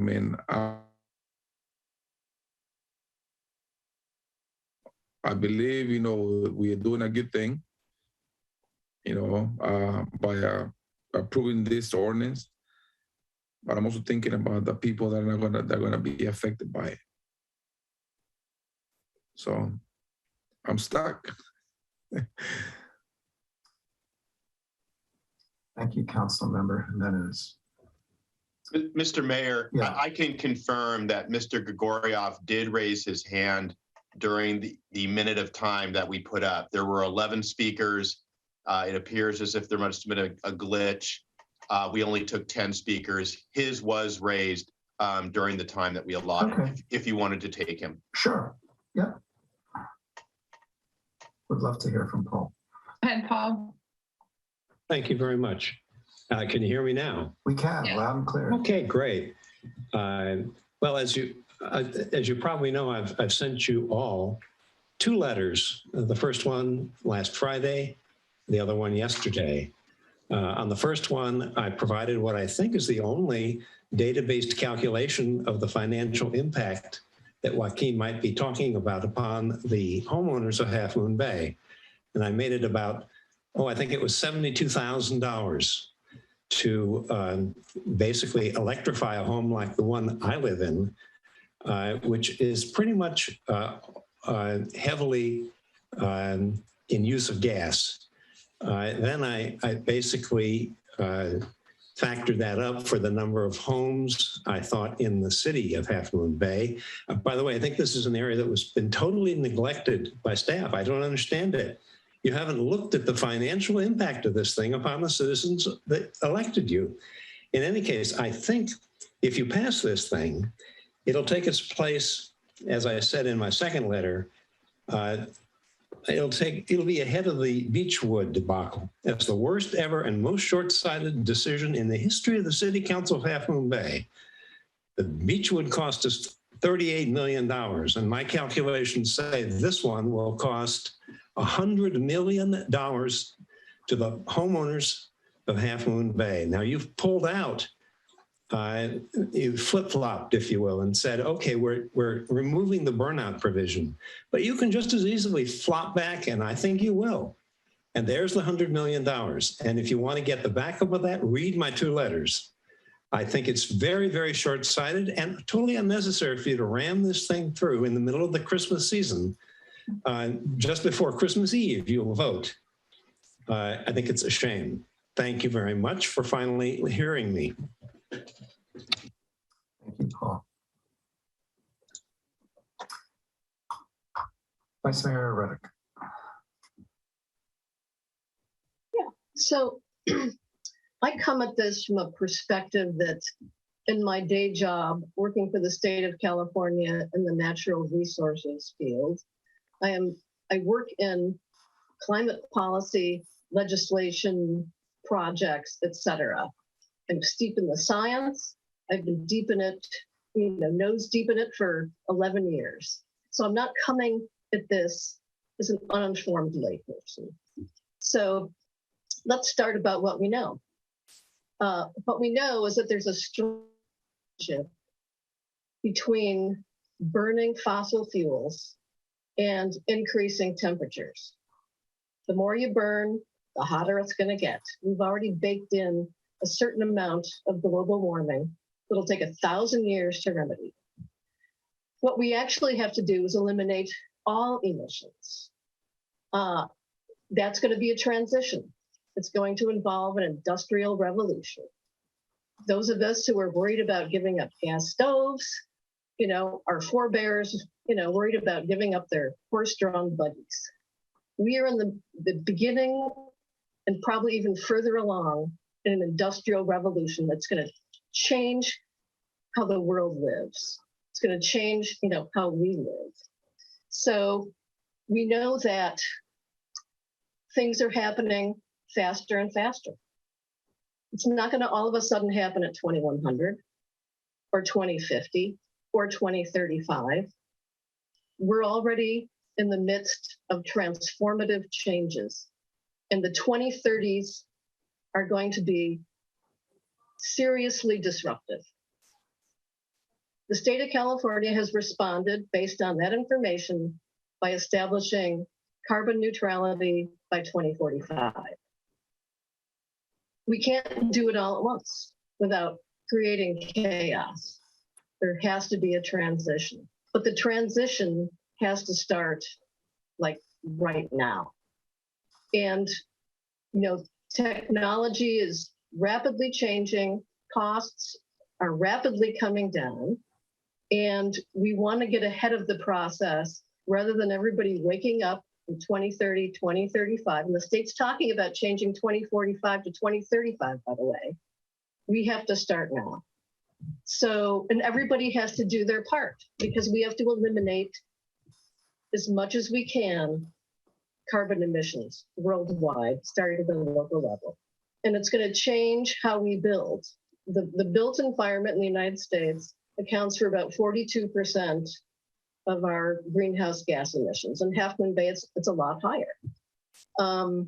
So there's a lot of policy development at the federal level. There's a bill right now, Zero Emission Housing Act, which in combination with the various infrastructure bills and social net bills is going to make a lot of funding available to electrify communities. Because right now, the only strategy we have to reduce carbon emissions of the built environment is electrification. That's how it's going to have to happen.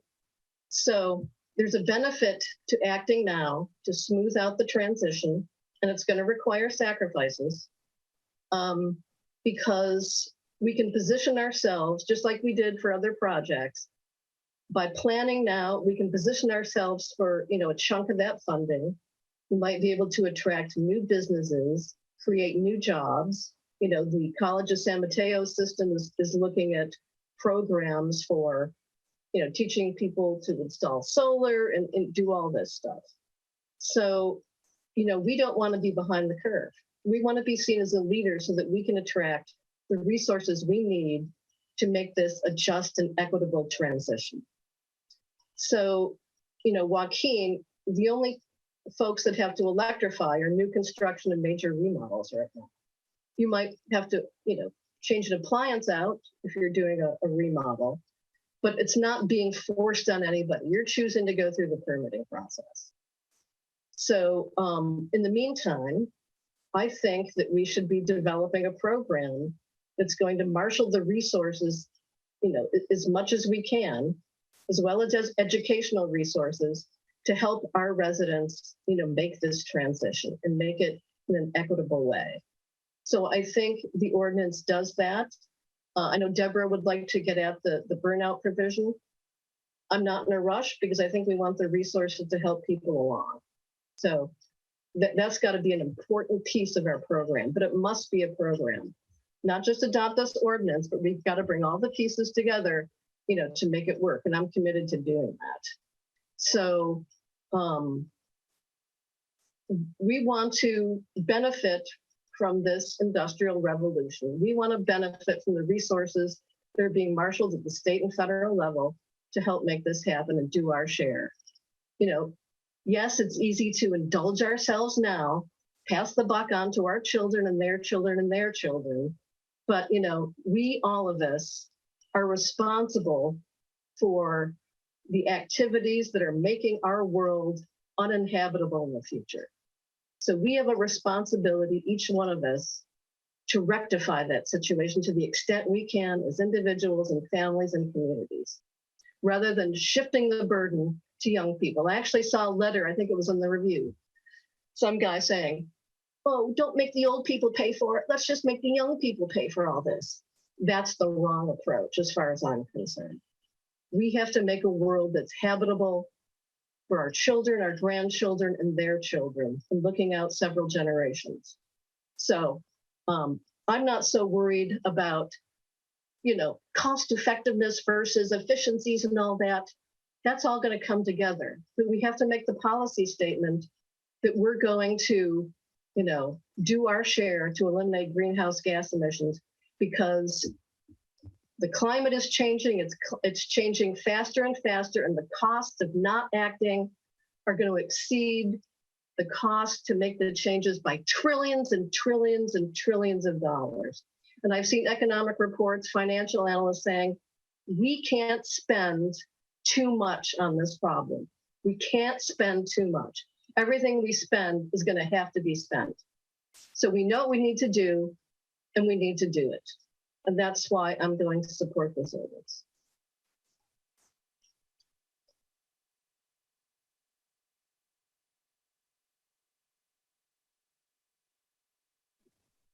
Can I comment?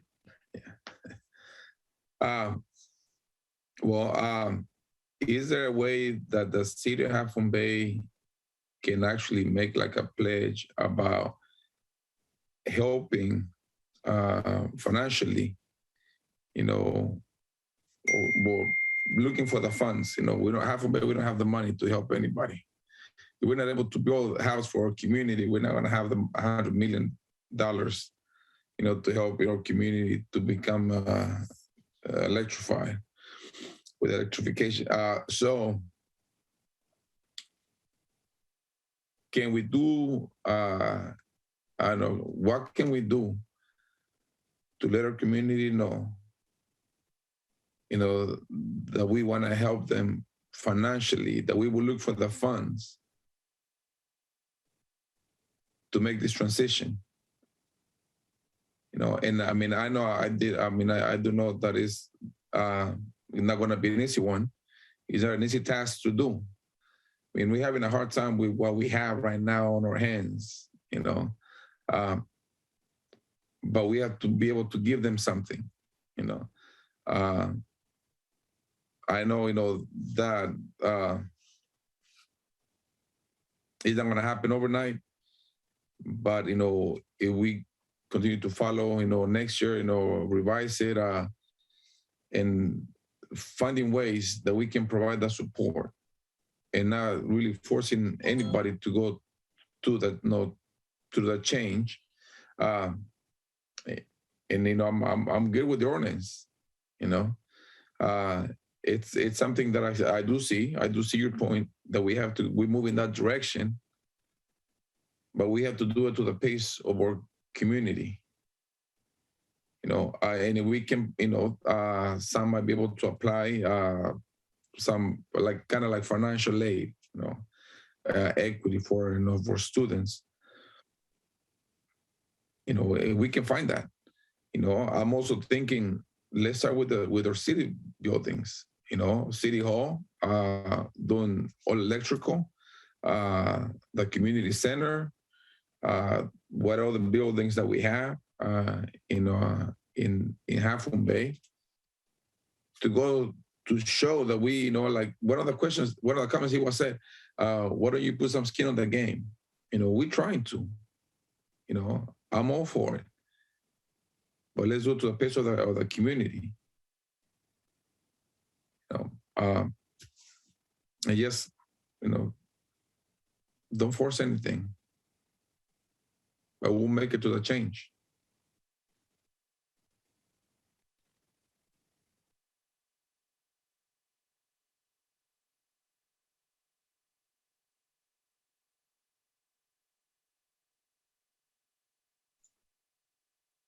Mr. Mayor, you're muted. Sorry about that. Any other council members, further comments, additional thoughts? Okay. Just very briefly, I want to very, very enthusiastically second everything that Debbie just said.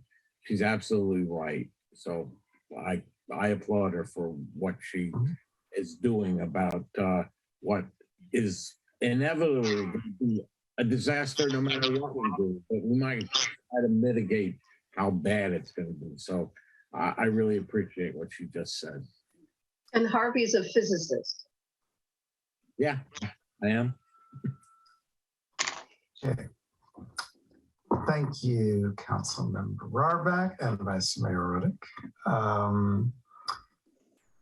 So what, so in a minute, I'll just ask for a motion, but my thoughts are that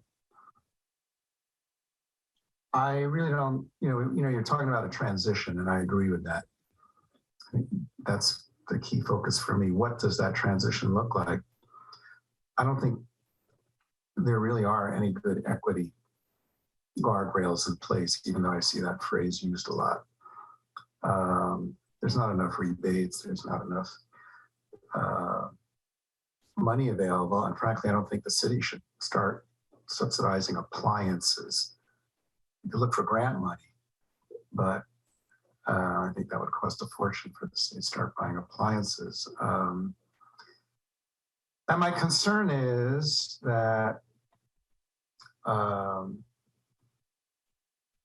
consider myself an environmentalist. And I'm also concerned that all the emails we've seen, a lot of the comments and call-in comments, comparing people who are calling as Half Moon Bay residents and people who are outside, not Half Moon Bay residents. I feel like if this were put on a ballot initiative or a referendum based on signatures, there's just simply no way this ordinance as it stands now would pass. I don't think it would. And I feel strongly that it wouldn't pass. So I'm caught between, pushing my concerns about the environment and making these mandates, that folks aren't ready for because maybe we have not educated people enough or prepared them or are pushing to have things happen at a quick pace. And I'm not sure voters are trusting how we're handling this. So, so those are my concerns right now. That said, are we ready for a motion? Would someone like to make a motion? Yes, I'll make it if I can find it. Let me see.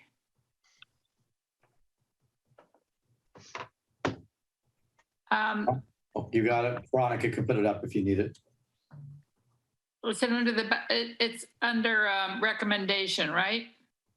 Yes. Okay, I move that we conduct a study session, take public comment, provide direction to staff on the mandatory, wrong thing, sorry. I think that's the one from last time or 2 times ago. Here you go. You're right. I have it up on the screen, I think. Oh, okay. Let me get out of Acrobat then. And since you've done the other items, this would be move introduction of an ordinance and then go from there, council member. I move that we introduce an ordinance adopting a new chapter 14.06 to the Half Moon Bay Municipal Code entitled Electrification of Buildings. Second. All right, roll call. Roll call, please. Councilmember Jimenez. Is he there? Did we lose him? Yeah. Oh, there you are. No. Okay. Councilmember Rohraback. Yes. Councilmember Penrose. Yes. Vice Mayor Ruddick. I can hear her say yes. I believe she's on mute. You're Yes. muted, Debbie. Oh, yeah. And Mayor Brownstone. No. So 3-2, motion approved. Okay. So thanks for the good conversation, input from the public, and the good deliberation from council members. And we're coming up on our last item, which is 2C, electrical vehicle and photovoltaic system reach codes for 2019 energy code. And I believe we will now have another staff report. Yes, that is me again. So I'll bring this up. Perfect. Good evening, Mayor, City Council. Thanks for the opportunity to present to you all a second time tonight about the electric vehicle and photovoltaic system reach code and possibly introducing this ordinance for a first reading. Again, I'm Veronica Bostonak, your sustainability analyst. The process for how we got here today is very similar to how we got to the electrification ordinance that we just discussed. I do want to mention that after the October 5th study session, staff and the legal team felt as though these specific provisions would be more appropriate as edits to the building code. So that's where we have split these provisions from the electrification ordinance to this reach code that we're discussing today. Again, if this ordinance is introduced today, we expect the second reading to be at your next meeting on December 21st. And we expect there to be an anticipated effective date in 2022. This specific process needs California Energy Commission approval, so it would not go into effect 30 days after adoption. It would need to go through that approval process. So it would be a little bit more delayed than what we might see for the electrification ordinance. So what is a reach code? So reach codes are local enhancements to the state building code. And today we're talking specifically about edits to Title 24, Part 6, which is the energy code, and Title 24, Part 11, better known as the Green Building Standards Code. Building codes are adopted every 3 years. The last time that the building codes were before you all was in November or December of 2019. And we expect, and the next code cycle will take effect January 1st of 2023. So you'll see the new building code at the end of next year, 2022. Any of the edits can be adopted anytime. It's most commonly done at the time of building code adoption, but they can be done at any point. And so today, of course, we're talking about doing this a little outside of the process, but that's fine. And there are some benefits associated with these types of policies, which I'm going to go over in more detail and separate PV and EV before I talk about what changes we're specifically recommending tonight. So first, talking about PV or photovoltaic solar panel systems and backup batteries. Backup batteries can provide resiliency and cost savings in homes.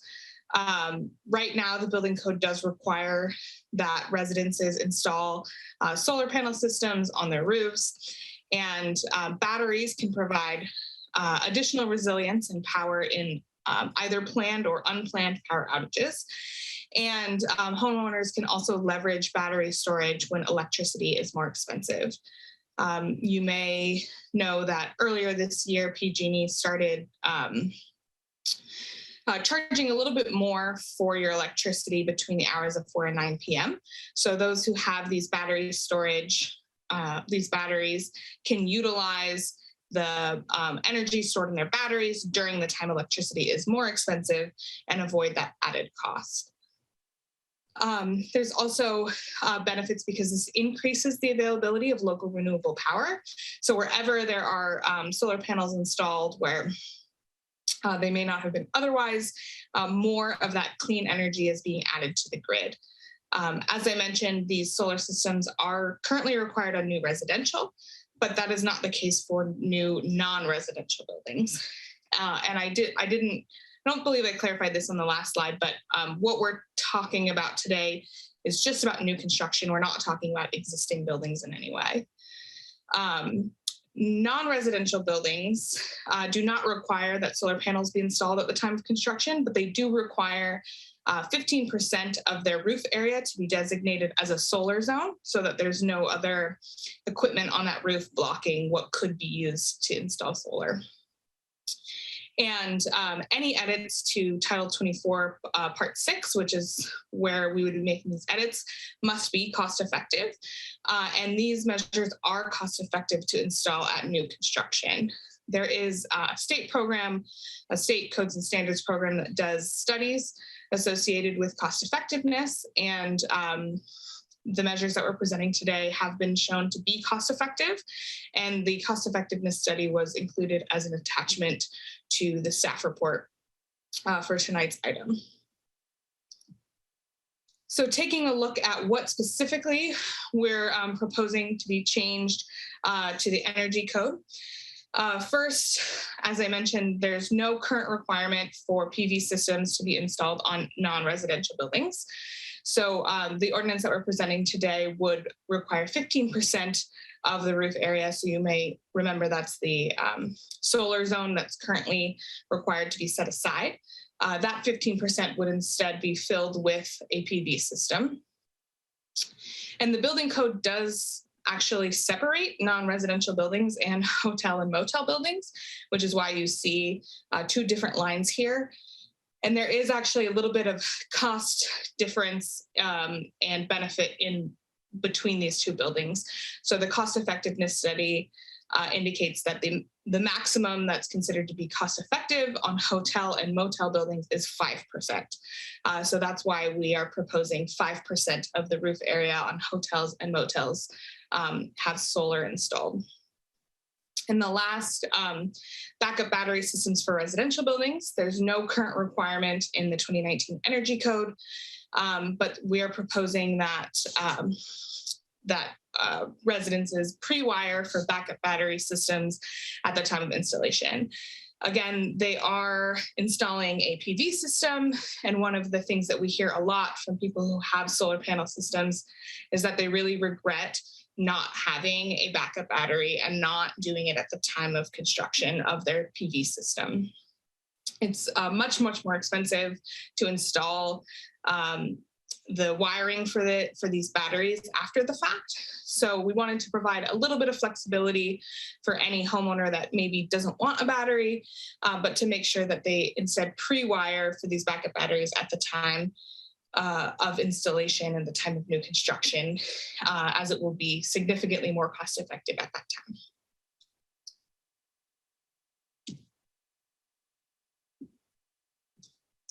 Whoops. So moving on to EV charging, we are proposing edits to, this would be for the Green Building Standards Code. And the reason behind this would be to prepare for greater EV adoption. You may remember that last year, Governor Newsom signed an executive order that requires that all new cars and passenger trucks sold in California should be zero emission by 2035. And looking at increasing, whenever people are looking at purchasing new vehicles, looking at what some of the bigger barriers are, there have been various studies done by nonprofits and Peninsula Clean Energy, and most of them indicate that access to charging is one of the biggest barriers for consumers. So many people do not have charging stations or charging capabilities at their home, work, or school. And people have indicated that if they had these charging stations available, they may be more likely to purchase an EV. And installing these chargers or these outlets at the time of new construction, again, is way more cost effective than adding these connections later on. And before I go into specifically what we're proposing, I'll do a little bit of a EV charging vocab lesson here. So there are 3 types of charging levels. So there's level 1, 2, and 3, each of which draw different amounts of power and have different speeds of charging. Level 1 being the slowest at 3 to 4 miles charged per hour, and level 3 being the highest, similar to what you might see in the superchargers, where there's 150 miles or more charged per hour. There's also a difference between EV capable, EV ready, and a charging station.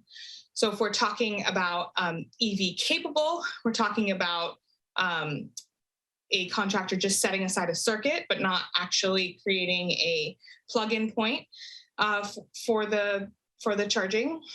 EV ready means that there is an outlet. So usually this may be a standard 120 volt outlet or a 240 volt outlet like you might see in a dryer.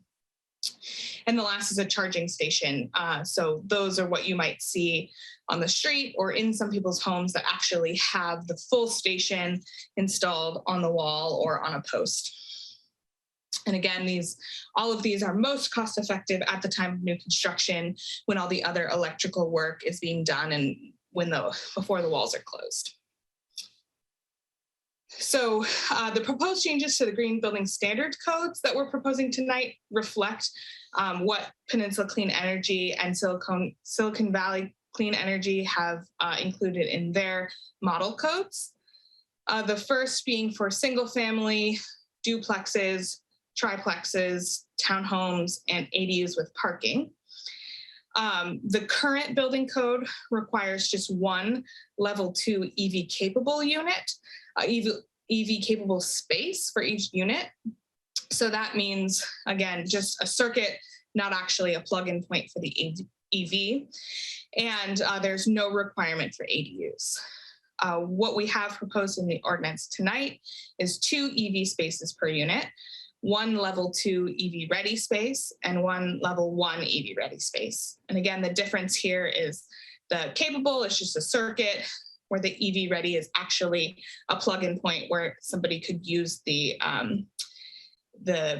cord that's within their car to plug in and charge. There is an exception if the home only has 1 space dedicated, then there only requires 1 EV space in that area. And there is the added requirement for ADUs that have assigned parking. And looking at multifamily, the current building code requires 10% level 2 EV capable for each of their units.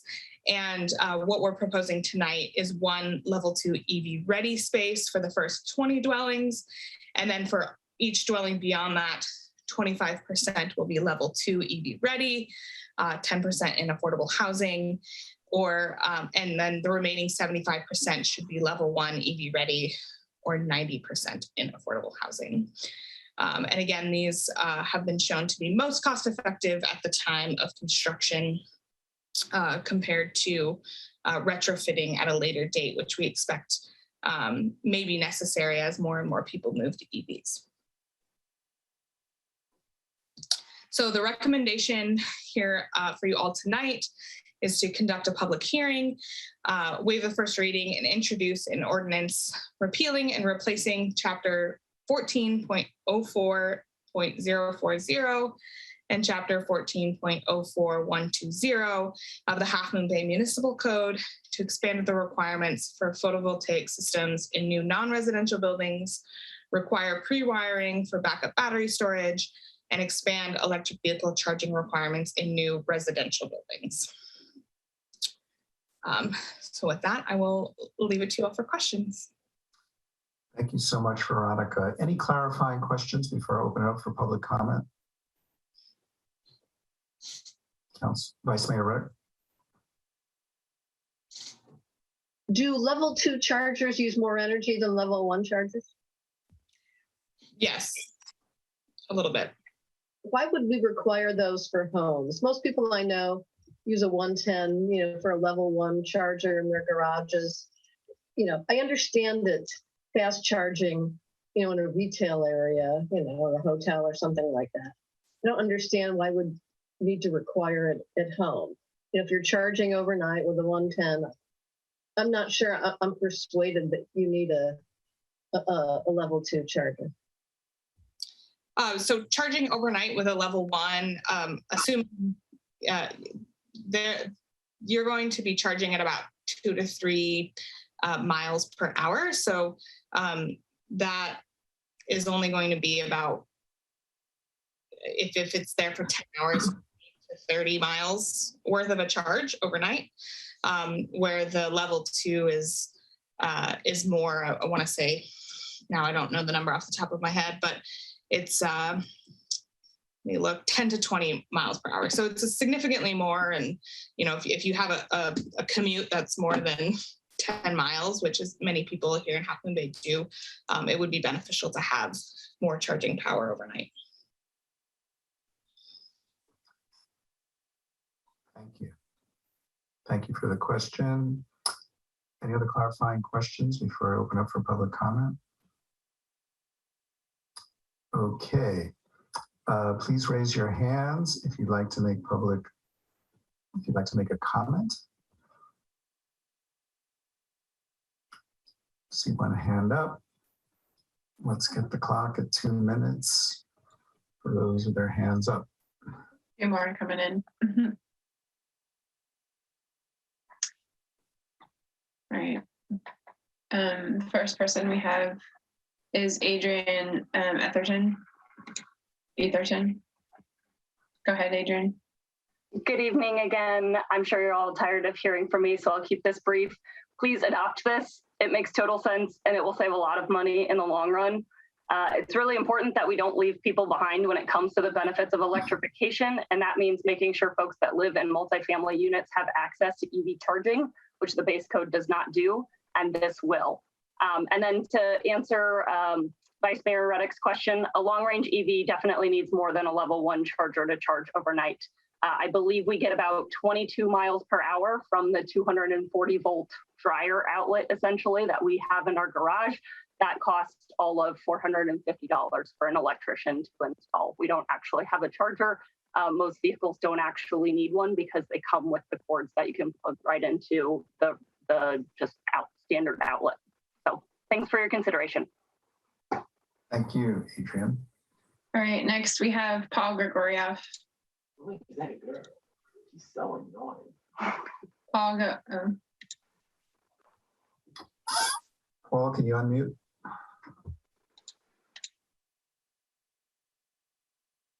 I'm sorry, that's an error. I had my hand up because I was so frantic to get into the last melee, but I don't want to get into this one. I don't know enough. Thank you. Okay. Thank you, Paul. All right.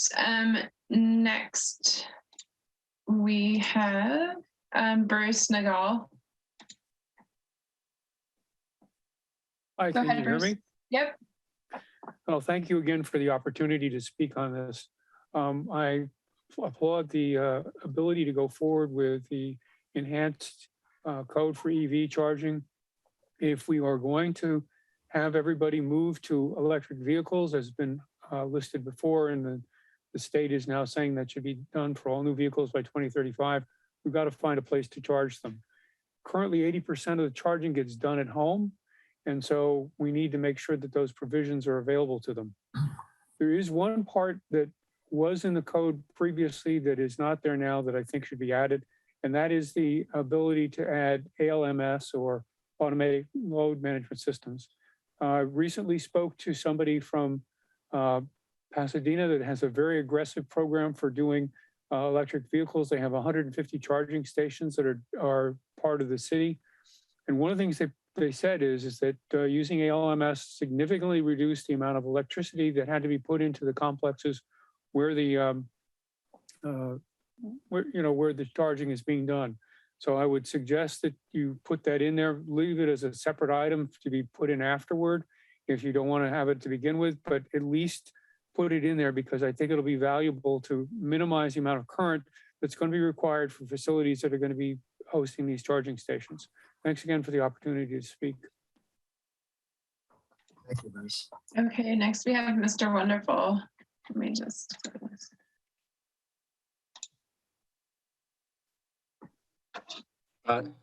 Hello. I have to switch. Sorry, I was on the car. Sorry, trying to do it on the phone. Still's not working. So I'm not quite sure what the heck I'm supposed to do now. Should be when you raise your hand, it's just *9 to raise and unraise your hand, and then *6 to mute and unmute yourself. Okay. Earlier they said use *6 to raise your hand. So Sorry, that was my error as well. I just checked my notes. I apologize for that. maybe maybe you could write that on the agenda so that people without computers can participate. I'll let the clerk know that and ask for that. So my comment if is about photovoltaic. I think it's immoral because you're forcing people to, when they make solar panels, they emit a bunch of carbon dioxide, and you can never. Usually, the idea is, oh well, when the clean power from them is better than buying it from a gas generator. But you can't, since Half Moon Bay already gets pure, according to Mr. Rarbrock, 100% greenhouse gas free. There's no way that people can retire that carbon footprint that you're forcing them to create. Second problem, this is mostly photovoltaic is a way for the rich people to pay less for their electricity than the poor people. And I think that's wrong. That's why I refuse to do it.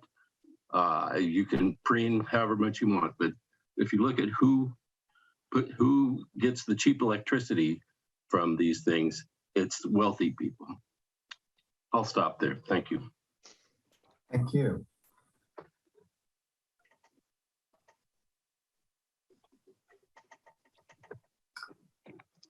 It looks like our last speaker, right? Bridget? I'm ready. Yeah, we can hear you. Thanks, Robert. It looks like Bridget might have froze. Robert, go ahead. Yeah, go ahead. Gotcha. Thank you for the opportunity to speak. I'll be real quick this time. About 3 years ago, we decided to install a battery in our home because we are subject in the part of San Mateo County. We lose power at least 4 times a year. So we installed the battery. And, 5 minutes. am I okay? I hear somebody else. No, go ahead. Please continue. Okay, thank you. We installed the battery. I was surprised by the amount of wiring that had to be done in this old house. It's wiring and conduit and a separate sub panel and more breakers on both sides on the main panel, on the sub panel. It was an extra expense I did not expect. So you are very wise to include that in your construction. And I also want to second what Adrian said about being able to use a existing outlet. There are things called the Dryer Buddy, which is a device you plug into an outlet. It allows you to operate your dryer when you need to and operate your battery charger when you need to do that. It does not involve a new circuit. So there are ways to make these work. The city of Half Moon Bay is very smart to be requiring this in new construction. Thank you. Thank you, Robert. Okay, that concludes our public comments. Yes. Deliberations by council members. Vice Mayor Ruddick. Yeah, I think it's worth looking at that, was it ALMS technology? Yeah, I checked the ordinance. It is still included. The ALMS is still included in the draft that we have presented today. Oh, great. Okay, that's good news. I'm very reluctant, though, to require it in affordable housing developments. Electric vehicles are still really out of reach for all but, upper middle class and, wealthy people. We have a lot of working people who have pickup trucks. I just think it's premature for affordable housing. I talked to the city manager about, have we consulted with affordable housing developers on this issue? The answer was no. At least for the time being, I'd like to just take affordable housing developments out of the ordinance until, we have a chance to work with folks and find out, you know, is this the right time for them? Is the expense, you know, prohibitive to doing projects? I'm really concerned about applying it to affordable housing. So I'd like to hear what my fellows say about that. Thank you, Vice Mayor Roddick. So I just want to make sure I heard you correctly. So we might need a little more data comparing the cost of putting it in as new construction versus later construction and get at least some of that baseline data even. Okay. Councilmember Barback. The cost of putting EV charging in when you're building new construction is incrementally very small compared to not doing it. And since we're going to be 100% EV by, I don't know, 2040, it just seems to make sense not to exclude affordable housing from the EV charging requirements. Well, I'm still concerned that we don't know if that's a deal breaker. Here, a couple of weeks ago, we were talking about the need for, below market rate housing and affordable housing developments. And, the barriers to doing that. It costs $750,000 a unit, for a below market rate, unit. Are we adding like another layer of cost that's going to, further hamper our ability to deliver on this issue? I always, Mayor, I always hesitate to jump in, but I think there's a way to maybe jump in a little bit. And I know this is a policy decision, but we have done some research on that, and Veronica can run by you good numbers. But I'll say this: when we've looked and we've talked to affordable builders and everything out there, this is not a deal breaker. This is not going to be a substantial cost. I would also argue on a public policy point that what we're sort of saying in this is that for those in those affordable housing projects, that they have to go find a charger elsewhere. But if you're in another multifamily project, you have a charger there. So I think there is an equity issue that maybe we're losing the sight of in the context of that balance. But we have talked to folks. This is not a significant investment. And remember, this would only apply to projects 20 units or greater as well. So many of the projects we're looking at wouldn't even be applicable in terms of things such as at 555 Kelly, for example, and some of the other projects. So I thought maybe we could jump in and give you some information that we didn't have available when the question first came. I just don't see people living in affordable housing being able to afford the current electric vehicles. Unless the state provides huge subsidies, you're not going to find people who live in affordable housing with electric vehicles. All I'll say is that you can buy used Leaf, you can buy used vehicles. You don't have to buy them brand new, and they are out there in the market. And folks may choose to do that and buy the used vehicles, which are at a much more cost-effective point. I understand the argument. I wanted to get you that to maybe at least thanks, put that John. on the table. Sorry. John, to me, this is more a process issue. So this is we're introducing this, right? This is like a first reading here. So I think it'll be pretty easy to get the data that Vice Mayor is talking about to figure out what is the difference in cost between putting it into a new building or waiting to add it in later, regardless if there are any electric vehicles, let's get that data and then, worry about people having electric vehicles or not, because I think it's going to be a very small cost. And eventually people, once electric vehicles really take hold, it'll be visitors to affordable housing. So anyway, why don't we just get the data? Mr. Mayor, just to clarify what our recommendation before you is tonight, introducing a first reading means that we are recommending that the council approve the first reading and move it on to second reading tonight. Of course, it's your choice to not do that. But to your point, if the direction was to staff to go back and do more work and an analysis, then we would not be ready to bring back the second reading at the first meeting in January. So I just want to clarify. I'm not necessarily looking for an analysis, but I'd like for somebody to call like MidPen and saying, you know, like, did we consult with them on the development of the provisions relating to affordable housing?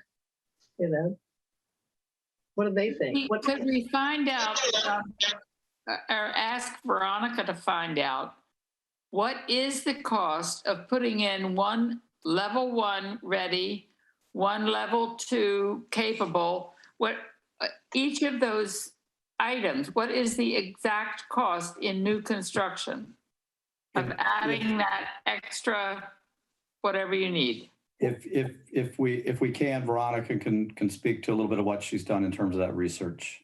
Yeah, so what I can say, again, these recommendations are coming from the Peninsula Clean Energy Model Code. So they've done some of that work, identifying the costs and speaking with the affordable housing developers.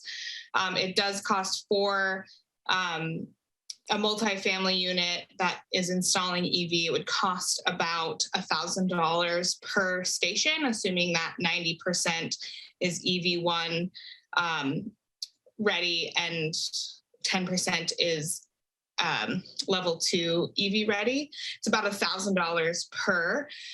The retrofit cost would be about $4,000 per. So it's about 4 times more expensive to retrofit at a later date.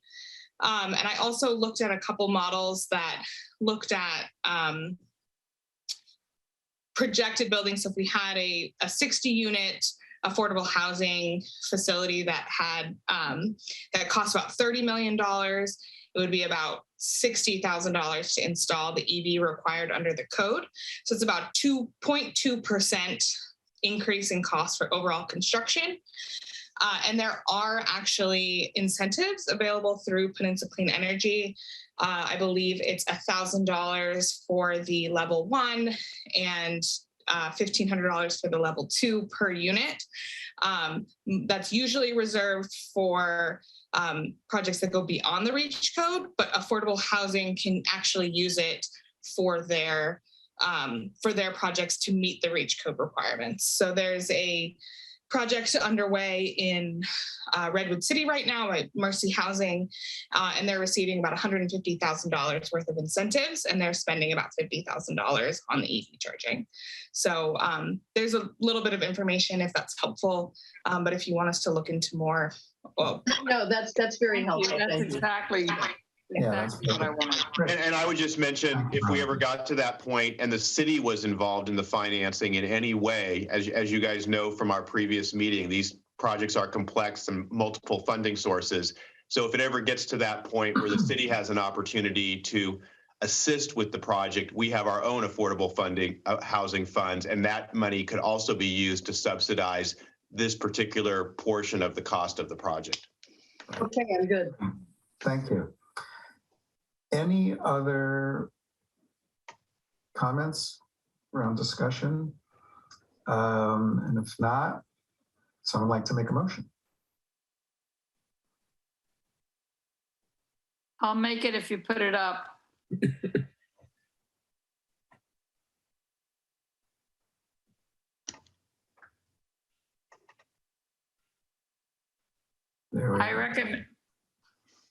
I would like to move that we repeal and replace chapter 14.04.040 and chapter 14.04.120 of the Half Moon Bay Municipal Code to expand the requirements for photovoltaic systems in new non-residential buildings, require pre-wiring for backup battery storage, and expand electric vehicle charging requirements in new residential buildings. Second. Can we have a roll call vote, please? Councilmember Jimenez, Yes. Councilmember Rohrabaugh, Yes. Councilmember Penrose, yes. Vice Mayor Ruddick, yes, and Mayor Brownstone. Yes. Motion approved 5-0. Great. Okay. We are now up to, in our agenda, commission committee updates. Mr. Mayor, we have none this evening. Catherine, your city attorney seems like she might have a comment. I do have a comment. I just wanted to note that we do have, as noted earlier, we have the vaccination item on this agenda. Of course, the council addressed it at the prior meeting, but in the event that there is anyone here that wants to speak on the vaccination item, I do recommend that we give them an opportunity to speak, even though the council's already made a decision because of the Brown Act requirement to allow public comment on agendized items. Right, that's right, because we didn't have the public comment before, correct? We had it before, but we've got basically we have, two meetings and two agenda items. Okay, Yeah. Great. Any public comment on the vaccination? We have one public comment. Yep, see John Ullum. Go ahead, John. Go ahead, John. Guys, thanks again for having me. Give me a chance to speak. I'm a little bit confused. Sounds like a decision's been made. I mean, I did catch pretty much the end of the special meeting when you talked about it. Did I just? Yeah, you're right, John, but we did agendize it twice. So technically for Brown Act purposes, we can, just to cover our bases for Brown Act, we are opening it up again for comment. What am I'm commenting on something that's already been decided? John, you can choose to comment or not. Yeah. Yeah, the item was placed on the agenda, the regular agenda, in addition to the special agenda, in the event that we hadn't finished our discussion during the special meeting. Because at some point we knew we were going to have to migrate to our regular meeting.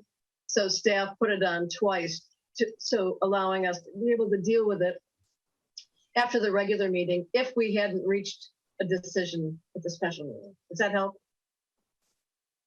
Well, it's good inside baseball knowledge, but no, it really doesn't help. This is the fourth item tonight where you're mandating something. So here goes. I'm just, what you're attempting to do has been declared unconstitutional. I agree with your ideas. I am baffled that people would not take the vaccine. But I have friends that I respect who are good people, who are not stupid, who don't take the vaccine. And they're baffled by many of my decisions. This rush to mandate that people do what you know is right is going on everywhere in this country. And it ain't just on people with your political outlook. There are city councils that are mandating that all pregnancies be completed. There are city councils that could conceivably mandate that anybody that possibly has HIV take a vaccine. Because as you all know, Omicron very possibly developed in an HIV compromised person and allowed it to morph into something else. I mean, you can feel good about your motivations here, but the anger that you are causing in America, people like you who insist that you know what people should do with their body, isn't any different than those people in Kansas or Texas who insist that they know what a woman should do with her body. You would never, ever even consider the idea of asking or enforcing a mandate on homosexuals, nor would I ever expect you to. And would be horribly disappointed if you have. None of you would ever consider mandating someone use a condom. And there's very good reasons to do so. But that would be crazy. It's not up to you what people do with their bodies. I agree with the notion that everybody should take that vaccination. I agree that it is a responsibility as an American to take that. But there are people who say it's your responsibility as an American to go fight a war in Vietnam or Iraq. Yeah, Harvey, that's what they do. They make the same argument that somebody owes their body to somebody else and needs to make decisions that are based on somebody else's needs. I agree with your motivations, but this attitude has got to stop in America of telling people that you know what is right, that the other side is wrong. John, I'm sorry, but your time is up and I've given you extra time. That's a heck of a thing for you to do considering you've already voted for it. Thank you, sir. You're welcome. Bridget, you're muted. Sorry, I apologize for that. We do have one other on the line. Yep, let's go. Okay. The next one is David Ablobi, aka HMB Bridge. Yep, I'll change it one of these days. Can you hear me? Yes, we can. You can go ahead. Okay, cool. So I just wanted to say first, thank you to the council. I didn't dream in a million years that you were going to pull this off tonight. And I think, as Dr. Penrose said earlier, this is not a political issue. This is a moral and ethical issue. And this goes to what Mr. Ullem doesn't grasp. You're not mandating that anybody do anything with their bodies. You're mandating that if you're going to work for us and expose yourself to people in our community as part of your employment, we're not going to allow you to be a potential threat vector for a virus. That's all it is. It's not a mandate. It's not even a mandate. It's just a requirement that you be vaccinated, and that's not a vector. So the real thing I wanted to say was thank you, because I didn't think this was going to come up again, but you really blew me away tonight, and that doesn't happen very often. So especially to you, Mr. Mayor, for your vote. I really appreciate it. And I wish you all a hopefully short night with what remains. Thanks. That's all we have. Thank you, David. It's good to agree on some things. Thank you. Okay. All right, that wraps up our public comment. Catherine, are you good with what we needed to do to make sure? Yes, I am. Thank you. Great, thank you. On to the next item. And I really appreciate you bringing that up. Last item is City Council reports. Items. Mayor Ruddick. Vice Mayor Ruddick. I don't have a city council report, but I did have a proposed agenda item for an upcoming meeting. Can I take that item now? Please. So, SB 9 was signed into law by the governor and, allows subdivision of existing single family lots to do a lot split and to allow 2 units on each portion of the split lot. And a lot of cities have started the process of developing policy about how that will happen, what sort of structures are allowed, sizing, things like that. So I read about one ordinance that said, okay, if you're going to have 4 units, the maximum square footage of each unit is 800 square feet. But that's what they decided. But I think we want to have a discussion and a policy related to how we as a community expect to implement SB 9, regulating the standards for development pursuant to that law, so that we don't end up with, lots, for instance, like totally maxed out, no on-site parking, drainage and runoff issues, blocking the sun from people's solar panels. I think we need to bring this back at a future meeting soon and check in with what other communities are doing. So rather than just allowing, the frontier to take over in this matter, that we actually have a policy. That's what I'd like. Our planning staff, I know we're about to be shortened a staff member. Sorry you're leaving, Brittany. So there may be, congestion issues in terms of, projects and staff capacity and stuff. But I'd like it to come back, and I'd like it to come back in the coming year, early as we can, since we're developing our implementation zoning for our LCP. I agree with that. I enthusiastically second that.